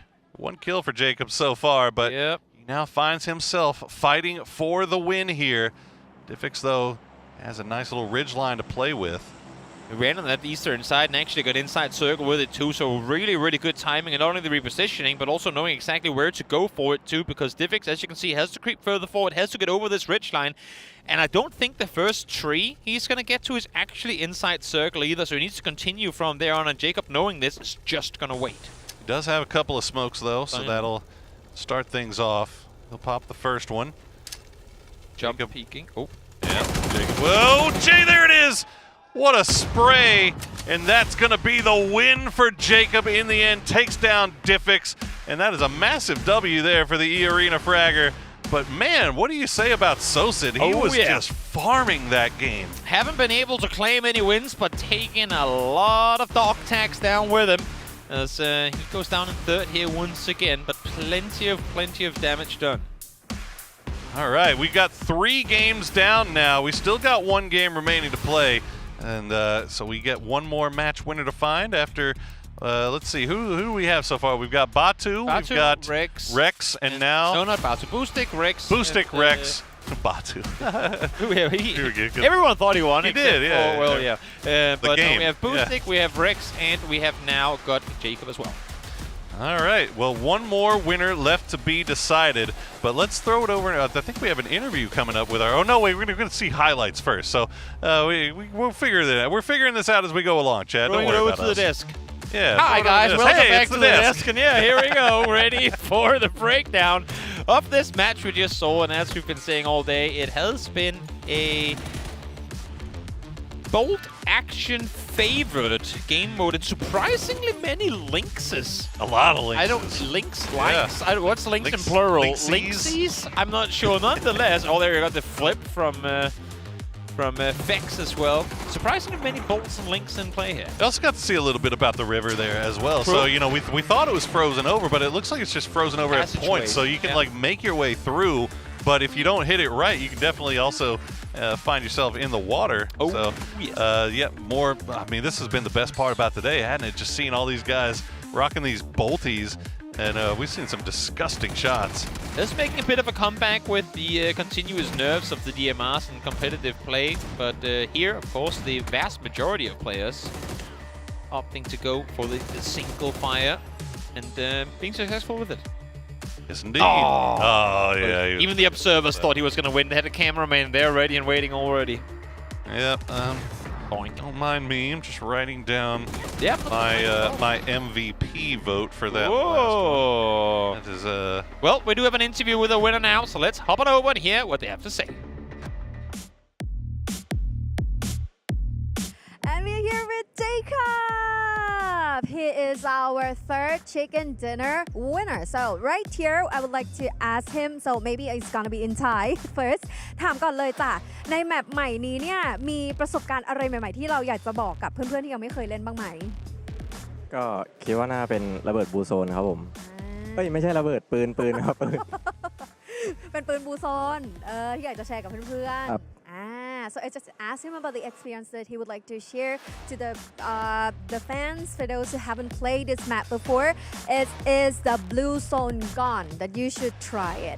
แล้วก็มีรู้สึกว่ามีฟีเจอร์อันไหนหรืออะไรที่เรารู้สึกประทับใจในแมปอันใหม่นี้ไหมก็คงคิดว่าเป็นสะพานที่แตกหักแล้วก็แบบหลุมอะไรเพิ่มเติมเยอะขึ้นครับผมโอเคเป็นที่เล่นครับโอเคนะคะ So I just asked him like is there any impressive thing or anything that he would like to notice or just share about. So the first thing is about the broken bridge and the second is about the hole on the road or something like that he impressive and he can remember about that เอาล่ะแล้วสุดท้ายแมตช์4มีอะไรอยากจะพูดหน่อยไหมจ๊ะก็ฝากเชียร์พี่โฟด้วยครับผมโอเคนะคะ So for match 4 so please cheer for 4ก็ยังไงเป็นกำลังใจให้ด้วยนะจ๊ะ Congratulations ยินดีด้วยจ้าขอบคุณครับ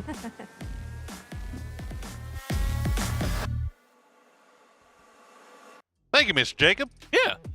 Nice win for him too, and it wasn't an easy road by any means. Actually, it might have been for him. I think he had did like do 60 damage coming into the final kill. Okay.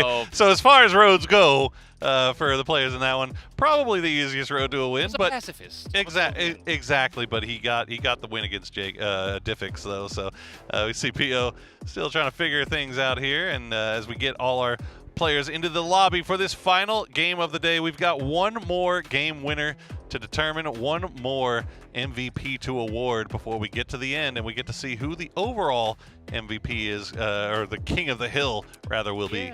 And remember, I mean, one thing that I kind of forgot about up until right now is the fact that yes, we talked Soset and Boostic, but they've also played 2 out of 3 games. They don't get to play the final one. So any chance, any shot they had at becoming the MVP of this this show match, they have already done. They're finished. They can't do no more. I believe I just saw Soset still in his chair and Hackatory watching. I'm like, guys, no account sharing in the show match. Just because Soset is feeling it doesn't mean you can allow him to play Hackatory.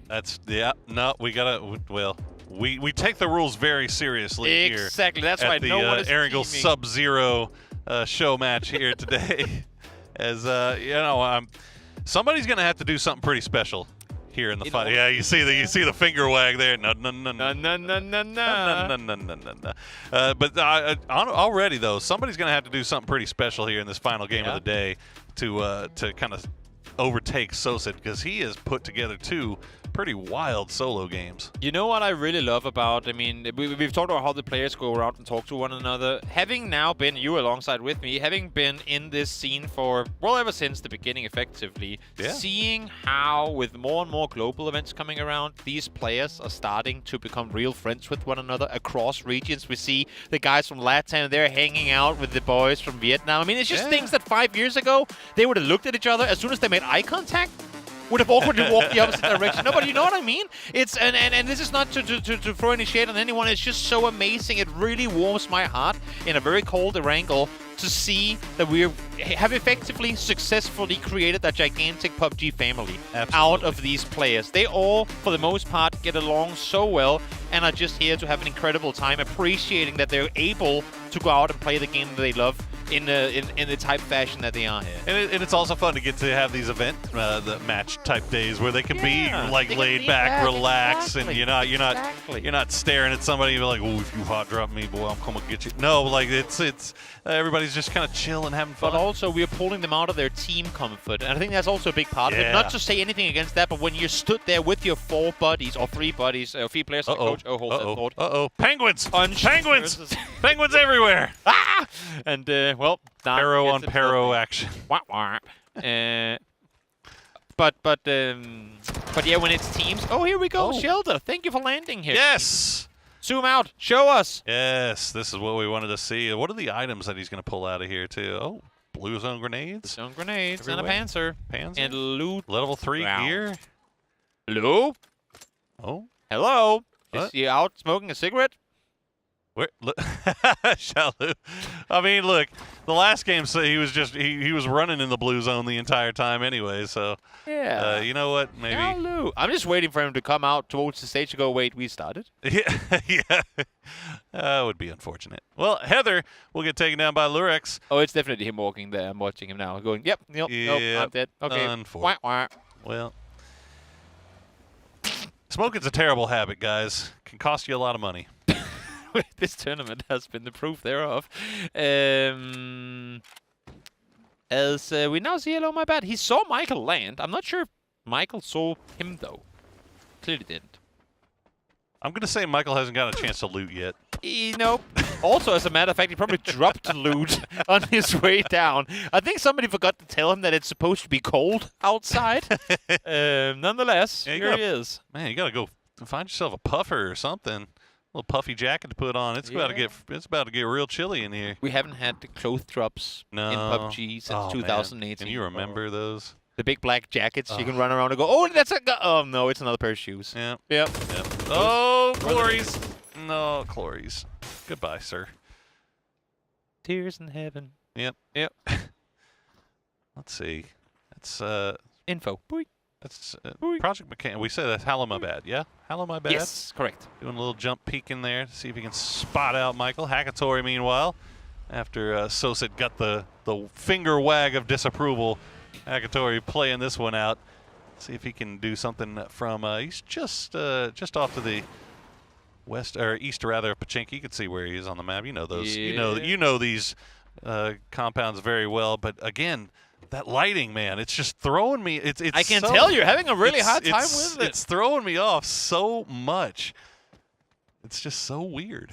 I know somebody else has got to be with me. It's not just only me, you, right? Like, it's exclusive of the thousands of people watching. It is exclusively your eyes that are starting to. Thousands of people watching. Yeah. Well, Michael, I love how he's got the Team UK just to let everybody know. Of course. You know what? When you've won a global tournament, regardless of it being Nations Cup or PGS, PGC, you better brag about it. You better boast that win. Rep Yo City. Yeah, of course. My man.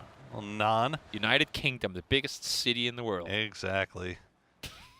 Well, Sovereign. Who is Sovereign again? That's Nixie. That's Nixie. That's Nixie. Yes. Nixie. Oh, Rex with a lot of X's. That's for one for each kill. Yeah, he hears that vehicle coming forward, and I think Nixie just you know what? Let's just play it easy. Yeah. Let's not put ourselves in harm's way too quickly. So he'll go ahead and make sure he scouts out school first before peeking over here. And Michael somehow, oh yep. What? Hello, my bad. Waiting until he got into the worst possible spot. Yep. And there you go. Michael goes out. Down and out he goes. No big wins here for the UK, as I don't believe we have Fix playing this game either, because he flipped a root on one map, and he... Yeah, I see Gustav IRL up there. Got wrecked in the first two, yeah, exactly. So, no Fix, which means UK is done. Dunzo. Meanwhile, oh no, that's not a tree you want to hit. That's a... Okay, no, never mind. Worked out great. And it wasn't even a tree, it was a rock. Easy peasy. Successful for him as Xiao Wu gets a quick crit, and he better be quick about it, because Kiss is kind of coming this direction as well. Better be careful, yeah. Well, now he's got an arm. The bait. It's a little bit terrifying as Kiss getting up close. Gets away with 1 HP. No, Xiao Wu. Smoke. The smoke keeping him alive. He's got to hit this, right? You hit these. Nope. Xiaowu. Washed, by the way. 1 HP. No, I'm kidding. Still better than a lot of people. Washed, by the way. Washed. Yeah, tell him that to his face. I wouldn't. You wouldn't. No, I wouldn't. That's why I can say it here. Well, now Xiaowu's got that arm reloaded, though, so if Kiss wants to get in a peak battle, it might not be the one that you want to take on, as Thunder will see Spiro making his way around. Dead center circle. We haven't even got to talk about dead center circle, so that's why we haven't talked about it. Yeah, that's probably. I guess that's a good enough reason as any, right? Yeah, I guess. But if you want to talk about it, Paul Barrel. No, I'm good. I'm good. Dead center. Easy peasy. There you go. Plain vanilla. Rotations coming in. Not even going to throw sprinkles on it. Solo game with 25. Okay, well here we go. We get to answer our question. So the top of Everest, definitely a little snowier. But where do you get your snowboard? That is a great question. And why is there no ski lift? No clue. Yeah, a ski lift. You know what? If there were sleds from up here, just like small little things, or if you could take your pan, little toboggan, like take your pan, put your butt in, and just whee slide down the hill. No, I'm all for that. I would definitely need two pans. Oh, we're in the Balenciaga room. Oh, la. Ooh, fancy schmancy. Are we gonna get a little catwalk going? Come on, put on the music. Look at this. Fashion. Oh, fashion. All right. Well, Bean will make his way past Xiaowu. And Xiaowu, oh, that arm. Yeah. He's not going to shoot. He wouldn't. He wouldn't? Nah, he would. You don't think? Yeah, well, clearly. I guess not. Yeah. I guess the question has been asked and answered almost immediately. That Xiaowu knows that Kiss is still around there. And now Lurik's running around in the dips. He's got December 12th just off to the side, but I don't know if either one knows that the other is there. As we see, Bean will take down young Nixie. Oh, okay. There you go. Oh. Back to December 12th. He hit a good shot in the previous game. Now has a chance to take out Lurik before he even realizes what's happening. The Nate finds him in the end of it. A little bit of damage done early with the gun. Gets him down low. Gets him softened up just to be swooped down immediately thereafter.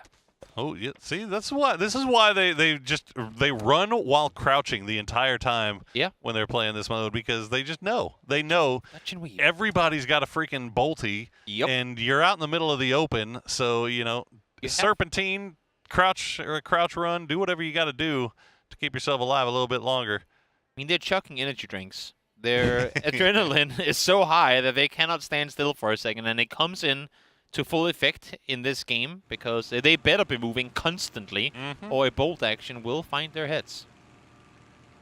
Trying to look back here and see whose desk is being hovered around up there. A lot of people in the back row up there. I think that's our I think that's the Latin American contingent. They're up there watching. Not sure. They might be watching Santastico. Yeah, could be. Gizera's up there as well, but could be. There's a bit of an audience over on the Korean side on the left here as well. Yeah.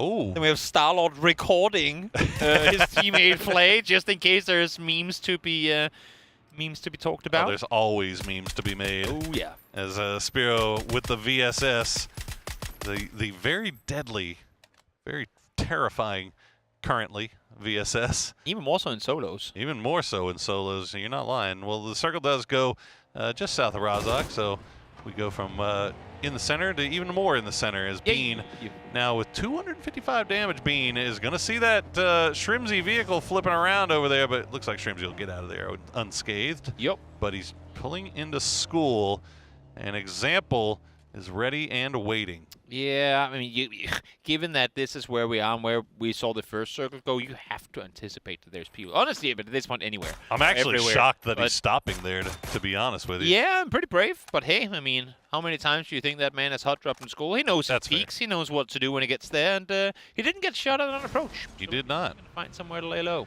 Oh, Kiss still moving around. Hakatori doing a little scouting of his own by vehicle. And I probably heard that vehicle, and yeah, that's why he's pulling away. Looking back just to see if anybody's going to peek at him. Meanwhile, Bean collecting a little bit more loot off of his latest quarry. 3 kills now for Bean, as he is having a nice little start here. Oh yeah, trying to make his way to safety. Driving further towards the circle center. Shrimsy roaming still in the pool house, trying to get more where they do see. It's just flying high up in the sky, chilling, having a good time. It's yeah, chilling. Oh, Uh-oh. Yep, Bean, like I said, Bean has a lot of damage, looking pretty good, but Kiss now having to survive the push from December 12th. And nice spray, though, from December 12th will take down Kiss. Good shot connected. A bit of a distraction there with a player driving through the middle of all of it. As Fantastico gets out of his vehicle. Nate's going to be close, going to do some damage. No, as to say that. Flash the second one over the top. Nate, second time around comes through, but it's going to be December 12th taking the damage with it. Oh, he gets him, though. We'll find him in return. That's going to be him going down. Oh, Hakatori's still working around the edge, though. Yep. You might spot him before he's able to take him down. Rex able to find one more on his birthday. On his not on his Already birthday. on a birthday win. If he makes it 2 wins on his birthday, that'd be kind of impressive, not going to lie. Example now, in the meantime, still trying to stay in control of school. Wait, did December 12th realize that Hakatori is down here? He might have. I mean, yeah. Oh, yeah. Okay, he's got that grenade prepped. He's looking and ready to go. Hakatori just playing it cool for now, as Shrimsy will spot out young Bean, making his way just past the school. The grenade is going to sail just wide. I think that was December 12th meant for Hakatori, but it's going to not find the mark. As Shrimsy and Example continue to share school together, but I think Shrimsy knows that he is not alone. He keeps going back and checking. So he probably heard, Example probably took shots at something, as Hakatori still trying to take out December 12th from the low ground. Ooh, takes out a tire, and that might be the end for December 12th. Nice seat swap, though, will keep him alive. Yep, able to dodge and weave and get back safely behind that tree, but ooh, this nade bounces greatly, but a little bit overcooked. Not able to find him. Second nade, gonna be close to the vehicle. 38 damage done. 1 or 2 more bullets should get better up him, but fight spinning out. He's doing everything he can to stay alive here. How is he hitting these shots? Oh, there you go, Hakatori. Man, that was the toughest kill I think I've had to see him get. That was December 12th making him work for it there. Yep. Thunders will get taken down by Xiao Wu. And now we see Project McCann, Mr. Hallow My Bad, taking that E pickup just from the south side of Everest. Meanwhile, Bean still just cruising around the lobby, trying to find anything else he can get. He's already done so much. We'll see if he can get some more. E-pickups, it's not something we've seen utilized too much through today, but we have 2 of them active at the same time. One is being used by Hello My Bad. The other one from the north is Curdy setting up for it as Rex gets himself yet another one for his birthday. Yeah, I think E-pickups in solos is just like asking for it, you know? Like, you're not wrong. Like, you're just kind of like, you're really hoping that nobody has awareness. But then again, for the people that then stop to look up and shoot at you, they get domed. True. So there is maybe also living with the hope that help comes through. Oh, he saw him. Oh, the gas can explosion as well. Welcome to my house, said Example. Let's see, blew up. Hello, My Bad. Not the gas can. That was actually like most Home Alone time trap setup I've ever seen. I'm telling you, that was like the 5-head thing. That was awesome.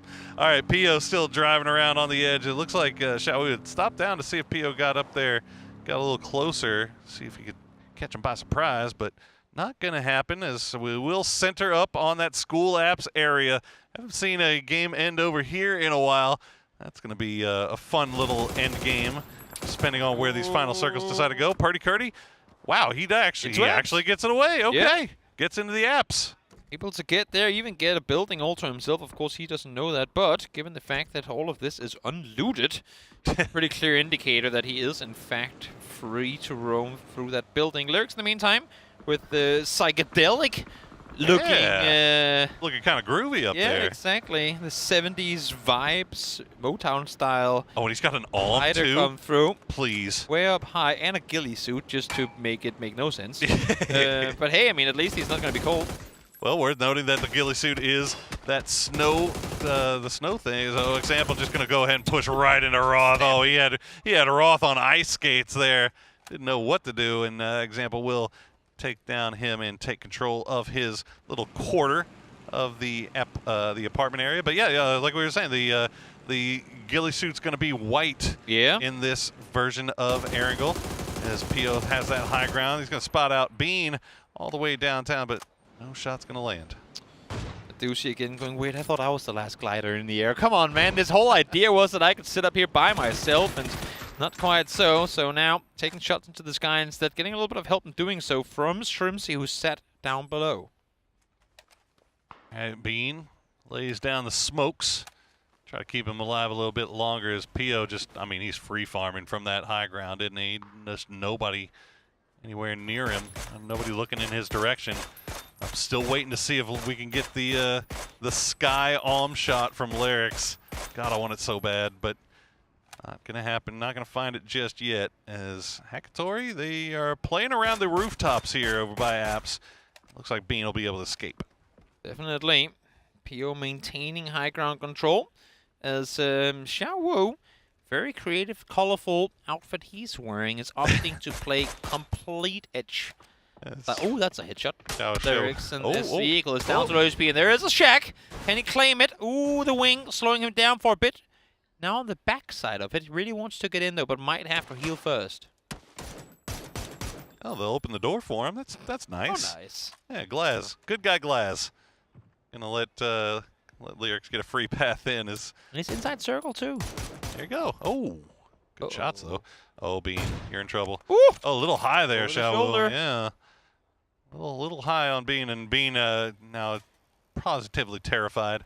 Wing. As the little bat wings will flap away. As Xiao Wu says, you know what, guys? You guys. Oh, he headshot him. That was absolutely filthy, Bean. Oh my God. Level 3 gear. I don't care. Yo. Xiao Wu got wrecked. Goodness. Okay. Genji, right. are you warmed up? I think they might be. Oh, okay. I think Took they long might enough. Be. Well, he's kind of in a rough spot now, unfortunately, and the circle has pulled away from him, so he's going to have to hop back into the vehicle. And the question, he knows that Pio is at the top of the hill, so he can't really play the walls of school just yet, at least not safely. But he also knows that Pio has to move. Yeah. So I think it's just kind of a waiting game, maybe. I don't know. Yeah, you would imagine. Douchey is going to be able to chill up here for a bit longer, sit behind his deployable cover as well, and well, unless if somebody has a mortar or opts to get up on the wall and throw a nade at him, he should be chill for the time being. Still got a number of guys off to the north, too, that have to make their way. So Gustav and Spiro, they're going to be the first ones to make their move. Lyrics' shack looking pretty tasty. Gustav will stop down in the smokes and try to... Yeah, I think that's a blue zone grenade easy as Bean somehow surviving, but oh no, he's got to get out of the car now. And he almost turned it on a doozy, but will go down to the vehicle explosion. Why is that the thing that takes him out? Oh no. Unlucky. Unlucky. What did Gustav... Oh, that's the new indicator. That is your smoke... No, that's not true. Your blue zone grenade launcher kill icon. We hadn't seen that one before. We have Welcome not. to the game. Okay. World first. World first. Well, there you go. So okay, that's going to be it for him. And I think Spiro came in right afterwards and took down young Gustav. Now Heaven up there as well. So all these guys off to the north, and we still have what 1, 2, 3, 4, 5 players in school that are going to have to leave. Definitely. Not going to be easy to make that move either as Pio gets healed on up, gets fixed up with his repair kit. And Rex sat here with a S12K in hand, just ready and waiting for anyone to come his way. Making his way through. Yep. Pio kind of low here, trying to play on that high side, but Glaz doing a good job of keeping track of that. Rex, meanwhile, will take down Shrimsy. A doozy. What a nice grenade to take down Pio from that high ground. Purdy Cardi still trying to land these bolty shots from the distance. One more. Oh, no, it's not going to be it. We'll switch over. We'll swap over to the Groza. Does a little bit more work, and now he's got to make sure he crashes down into this as Glaz will try to survive those blue zone grenades. Here the bolties ring out. Douchey can't quite hit it around the side of the tire there. So up to swap over to his blue zone grenade launcher. Spiro. Spiro actually winning that battle against Purdy. Surprising, he was down to low HP as well. MP5, baby. That thing is dirty. Glaz and the rest of the boys. Oh yeah, Rex. That's a nice blue zone grenade to try to push Glaz up against it. Rex just going from smoke to smoke and somehow still alive. Rex also still alive, but a doozy will spot them out of the end. He'll get at least one more kill before going down himself. Yep, Himas finally getting active. He's actually still alive in this game. He died almost instantly in his first attempt, but able to play through this one. And then Birthday Boy Rex alive as well, but outside circle, only with smokes for cover. He's got about 300, 400 damage to his name and a couple of kills to boot. Let's see if he can get in. No, Heaven will take down Mr. Rex on his birthday of all times. Of all time. Heaven still just managed to make his way into the north side. Everybody else is in the apps. Yep. So this thing is going all the way down to apps. So it's going to be a very interesting ending, as we'll see if he can at least get up to the wall, and he does. Yep, Russo nade, actually no, just a regular nade, lopped on out, preemptively not doing a lot of damage. Second one's going to bounce far as well. So, example, with a third one available, we'll try and see if he can take down Heaven. That looks better. Oh, he was dancing around that wall, and he almost stepped a little bit too far away. Example waiting for it, and now Example, I think, waiting. He's done waiting. He wants to go ahead and try to take him before he gets in, and he will. Example takes down Heaven. Hackatory goes down as well, so we are now down to our top 3. Example's building is still in the corner of it. Himas and Spiro have to move. See Himas still holding on to that high ground as long as he can. Double EMEA versus eliminated Himas. So we'll see if he can make that happen. Actually, I believe no way. Twisted Himas. Yeah, twisted him. Yeah, exactly. We'll see if he can make this one happen and at least get something for his efforts in this PGC 2025. Looks like that's going to be a smoke. Not sure. Oh, look at that. Himas. He carried a Panzerfaust all the way to the end here. That might play big, as Spiro just kind of sending every last bit of utility he's got over into that corner that he knows Himas has to run through. An Example, meanwhile, is just holding that high ground, waiting for these guys to reveal themselves. But it looks like Spiro has found some way in. Himas might be the one that's the most in danger. Definitely. Ooh, the Panzer gonna go a bit short, hit the wall instead, as we see. I don't think I saw any big impact as the frozen impact came through, so maybe just a visual thing as the push continues forward. Spiro with horrible cover available. Nate's going short on both sides, though. Oh, but how does Himas... Oh, yeah, he's done. And there you go. Example will take him out. Now it's going to be Example versus Spiro for the win here in the final game. Will it be a pan-off? That is the question. That is an expensive pan-off to try and commit to, though. Are they doing it? They're communicating in bullet right now. How far from each other are they set? I want to realize. No. Oh, here we go. Here we go. They go the pan-off for the final match. Pan off for the final match. The first one. He doesn't have a pan. Oh, he doesn't have a pan. Oh, no. Okay, he's an Example. Good guy Example. We'll no wait pans. For it's going to be boxing. Yep. Are we going boxing? We're going fisticuffs. Don't bring your fist to a boxing. I don't know what I'm about to say.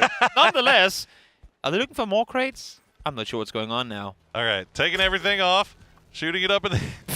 That's the go sign. That's the go sign. That is the go sign. All right, fisticuffs. We got Example pushing in forward. He's going to land the first hit. The first hit, the big trades come through, and it looks like Example is going to be the one that gets the win in the end. What a win for the Twisted Minds Fragger. A $14,000 fist. Yeah, let him know. Flex on him, son. PUBG. Good job on you, Example, for coming out victorious there for Spiro. Unluckily for him, not quite victorious in that brawl. But you know what? Props to Spiro for the sportsmanship there. Oh, yeah. As they just let him know. Flex on him, son.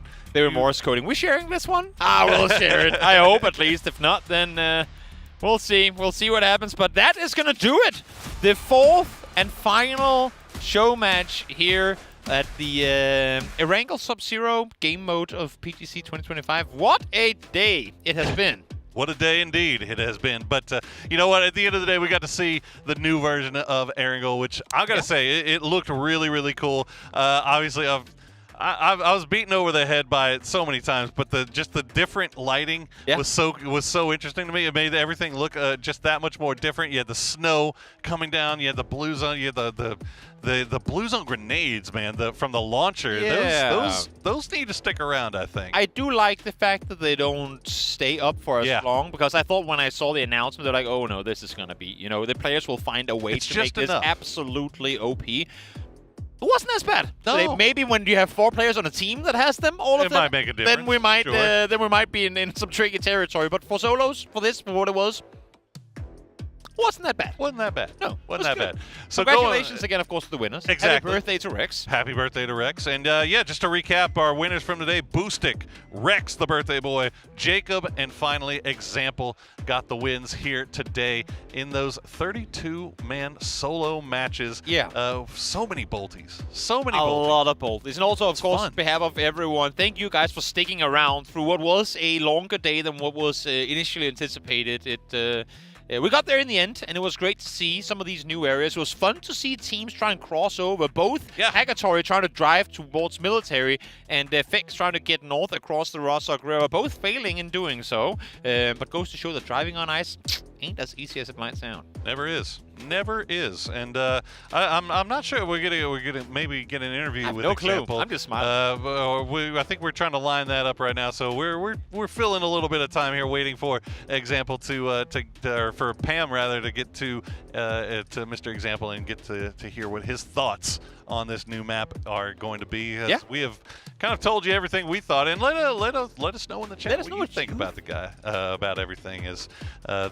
I'm still upset that we didn't get to see a bolty from the glider. From the glider. You know what? Maybe we're saving it for the grand final. Saving it for the grand final. Why not? Because that's why we're here, right? For those of you guys who might be tuning in going, what in the world are these two guys yapping about? Well, this has been the show match, and already tomorrow, we were just here keeping you guys entertained through what otherwise would have been an off day, and has been an off day for a portion of the teams participating. But tomorrow starts the quote-unquote real action. Last chance qualifiers beginning tomorrow. 3 days of nail-biting action. If Group A and Group B was anything to go by, my oh my, a win for 3 difficult days of PUBG. Just absolutely brutal stuff from Group A and Group B. And again, if you haven't got a chance to go watch those, make sure you go watch those replays just to get yourself warmed up and give you a little taste of what we're going to expect here in the final stage, which do begin tomorrow. So 18 games on those. And then once those are all said and done, sorted out, we're going to know exactly who our grand final teams are going to be here at PGC. So much on the line for that one. So it's good, I guess, that these guys get a little bit of chance to relax and have fun and just hang around with their competitors, with their teammates in a very low-key, laid-back environment, while also getting to see some fun, exciting new stuff. It has been both physically and mentally today very laid back. I don't think I've ever seen as many reclined gaming chairs in one room before as these guys, just waiting for the games to get started, chilling, walking around to one another's booths, as we said, hanging out, getting closer with one another. I'm seeing people talking together at these events, laughing, sharing good moments together that I would have never in a million years thought would ever even start having any sort of conversation just a couple of years ago. So this is absolutely amazing. The fact that we're seeing these players enjoy having such a good time and making friends for life too. Absolutely. I was looking around to see if I could find if our interview is coming here, but I think you bring up a great point, right? Like just the fact that these guys get to chill out and do all this fun stuff. But the only fun they're gonna have. It's the only fun they're gonna have. And I mean, it might have been a relaxing day for us, and it might have been a relaxing day for the players. But I know all our production guys have been running around with their hair on fire, trying to get this thing figured out and trying to make sure that we get you guys the games, all the fun stuff in the gameplay that you deserve to see, and get to show you this fun new map. But also, I mean, as you say, it's been fun and chill playing this. All these players know full well that as soon as they leave this room, they're going straight back to their hotel rooms with their teams. I mean, the ones playing Last Chance anyway, to figure, great, this was fun. Now we're mind back, focus mode, game on, because we have big games coming up tomorrow. In our downtime, I mean, Pio was up there doing VOD reviews. They were doing VOD reviews. They're getting ready already. He was schooling all of the Korean teams. FN Pochan, you had the Freaks players up there going, oh yeah, can you teach me how this rotation works? Everyone was kind of chiming in. He was looking at him. He had the Batul literally stood behind him over his shoulder going, yeah, I know this rotation. They were all kind of teaching each other different things. And again, just goes to show. It's. What do you think the likelihood that they were giving them bait information to? Like, oh yeah, when anytime we land here and the circle's here, this is the way we rotate. You also run solo over there every game. Oh yeah. P.O. keep doing that. Yeah. I never go to the top of Everest, ever at the circle. No, it's. I mean, they were having a good time. Whether it be super serious or not, I'm not sure, but they were definitely invested in what was going on. As we can see, they still are hanging out, chilling. As we wait for this interview to get started, I'm looking around to see who we're talking to, but I'm not even seeing her anywhere. I'm not exactly sure what's about to go down. I am having a fun time with a spinning chair and us being on camera throughout all of it, though. It's it's entertainment. Some people are leaving the building, and we're trying to catch them before they leave. Maybe that's what I'm hearing from our production. We're trying to catch these interviews before these players, because, again, get back to their rooms, get back to their teams, their coaches, their prep coming in to these matches that they have to play over the next couple of days. Well, we do have an interview. I see example in Pan over there, so maybe we're just we're getting everything ready. But we also got some awards to give away, right? We got the MVP, and we've got the the formerly known as King of the Hill Award, which I think is the kill leader. Which could also maybe end up being the MVP. Might be the same people. We'll see. Who knows? Nonetheless, chat, who do you think was the MVP today? Who is your right MVP? Now, whether you're watching on YouTube, Twitch, your phone, I don't know, all the platforms that we're broadcasting this show on, who was your MVP today? And why? That, and also, who had the funniest moment? Funniest moment. Because we're not giving friendliness or like friendly thinking award because it's not duos, but who had the most memeable, memorable, clippable moment in today's broadcast? Poro. Oh, why are you doing this to me, man? Because we've just casted these games, then you should remember. The one that comes immediately to mind was I think it was watching Rex. Yeah. Kind of scoping down somebody on the other side of shooting range, and then seeing just a Shrimsy fall from the sky out the corner of his eye. And he's just like, whoa! That was definitely a good one. I think that the fixed quadruple side flip on the bike was also fun, mainly because it just came out like we were literally going from a casual situation to it's a bike flipping sort of situation. That was also fun. The bean bolty shot on the Xiaowu was that was just disgusting. He's my Game 4 MVP. Slam some epic music on there, and you have yourself a highlight reel, like a short for life. So definitely a good one there. Also, because he was getting shot at earlier, just like, pressure? Nah. He has an arm, doesn't matter. I'll just take him with my M24. All's good. All's fair. It's exciting to see. But let us know who you thought were what was the best moment. I'm sure you've already clipped all the moments you enjoyed. Who was your MVP of the day? My MVP of the entire day combined? I have an answer to this. I'm afraid our answers will be the same. Probably going to be the same. Because given that each player only played 2 games, and the only player I can remember from both their games today is Soset. It's got to be Soset, doesn't it? The fact that he had 5 kills plus in both matches, it doesn't sound like a lot. I mean, it's still impressive, even in a competitive, like, 64-man lobby. But 5 kills in solos, when you see how quick, I mean, every time Ming did out and went something insane, he immediately got bolted to the back of the head right thereafter, because it's impossible to have control over all angles when you're solo, right? So the fact that Soset goes out, gets these kills, no PRDMs, no teaming, none of that stuff. None of that. But just goes out single-handedly and wrecks people and gets alive into the late game in both this game. He didn't win, but he had a really good performance. I think so. But I mean, I think, and you talk about the fact that it was what, five kills in one game. I think 6, maybe 5 7 or 6 in the other. In the other one, and there's only 32 players in the lobby. Like that's a pretty good percentage of the lobby if you think about it that way. So Soset really putting on a show. But Boostic also had a lot of damage in that first game. He did. Just didn't really follow it up so much in the second game because he had the BRDM and he was just kind of rolling around. And he got to the end. Did he get the win in that one? He got the win in game 1. Didn't get the win in game 3, which I think was when he came in. That was the Jacob W. But I think it has to be Soset. I would think so too, but of course, in terms of who actually wins, but ours is only one vote. I was gonna say, just to clarify, that now we say something and it ends up being something else. It is among all the global talent, us, China, Vietnam, Korea, all of them, that we all put in our votes each. But I think both of us can safely say that Sosa is MVP. Also nice to see an American voting for EU player. It's good to see. Well, they didn't really give me much to vote for today, did they? Unfortunately. Shrimzy Shrimzy had a great day. Tig also had a couple of moments. Tig did have some moments in his second game as well. First game, it was a little bit... He started off okay, but then you lose a firefight because he's getting one, and then somebody you don't even see shooting you from the side. It's the way of solos. Is the way it is. But yeah, I think a lot of these guys gave good accountings of themselves today.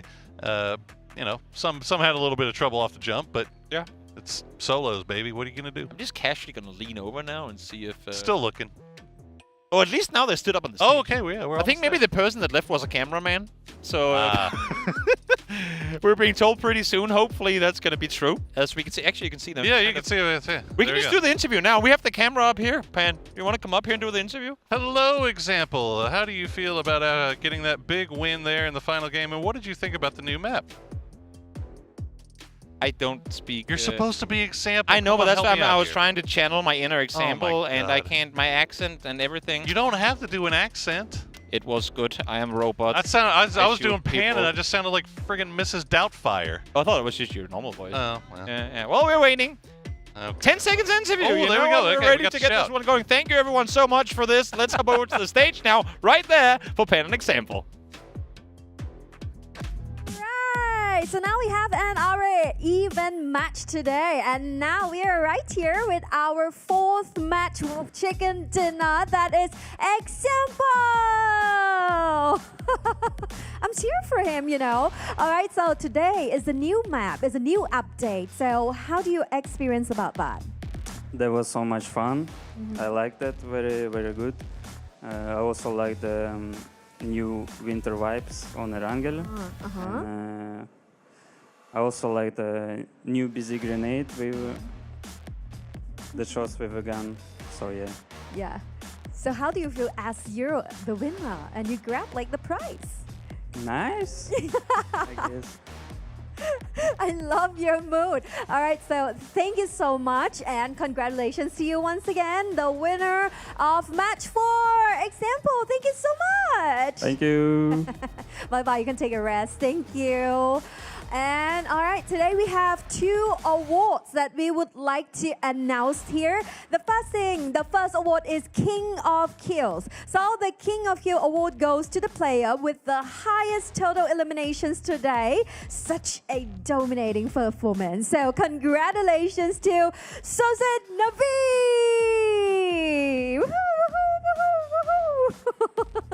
Hello. Hi. สวัสดีค่ะ So we be both of you. And first thing, as today is a new map and a new update. So could you please share your experience with us about that? Як тобі мапа? Чи сподобалося тобі грати на цьому ерангелі? Взагалі мені дуже подобається цей новий ерангель, тому що були додавлені якісь нові позиції і такий, знаєте, зимній вайб взагалі, як Новий рік, скоро ось, і мені дуже подобається така тематика. Okay. I really like the experience, the map, the vibe, the Christmas vibes, snow and stuff, yeah. Yeah, so is there any unique or impressive features that he just got from this new map? Чи є якісь конкретні нововведення, які тобі особливо сподобалися? Безеган, котрий додали з цим апдейтом. І я гадаю, якщо додавлять eSports, всі будуть його використовувати, тому що у нас вже є смоган і додається ще один, і мені здається, це дуже класна механіка. We already have smoke gun in the game, but in this patch also BZ gun was added, and he thinks that it's a cool addition to the game. Everyone will use it, and it will be really good, yeah. Okay, so how do you feel that today you be the king of kills? Як тобі бути королем вбивств сьогодні? Не знаю, просто добре зіграв, та й все. I just played good. That's it. Okay, so I'm proud of you too. Congratulations to you. So congratulations to Navi and Soset. Thank you so much. Woohoo! You can take a rest. Thank you so much. Bye. Bye-bye. Thank you. And another award that I would like to announce by voted the MVP of the day. Voted to for Boostic from Oregon. Congratulations, Boostic. Congratulations. All right, so this is the end of our event match today, but tomorrow we will start the first day of our last stage. So you can come and join us and experience it together with the cheers and all of the fun ก็สำหรับพรุ่งนี้นะคะก็จะเป็นวันแรกนะคะของ last stage กันแล้วนะคะดังนั้นก็สามารถมาเชียร์กันได้นะคะแล้วก็ส่งกำลังใจนะคะให้กับทีมที่จะมาร่วมแข่งขันใน last stage นั่นเอง Alright, so end of today now. See you once again tomorrow and sorry for all of those problems, but I know you guys have fun today together. So see you tomorrow. Bye bye.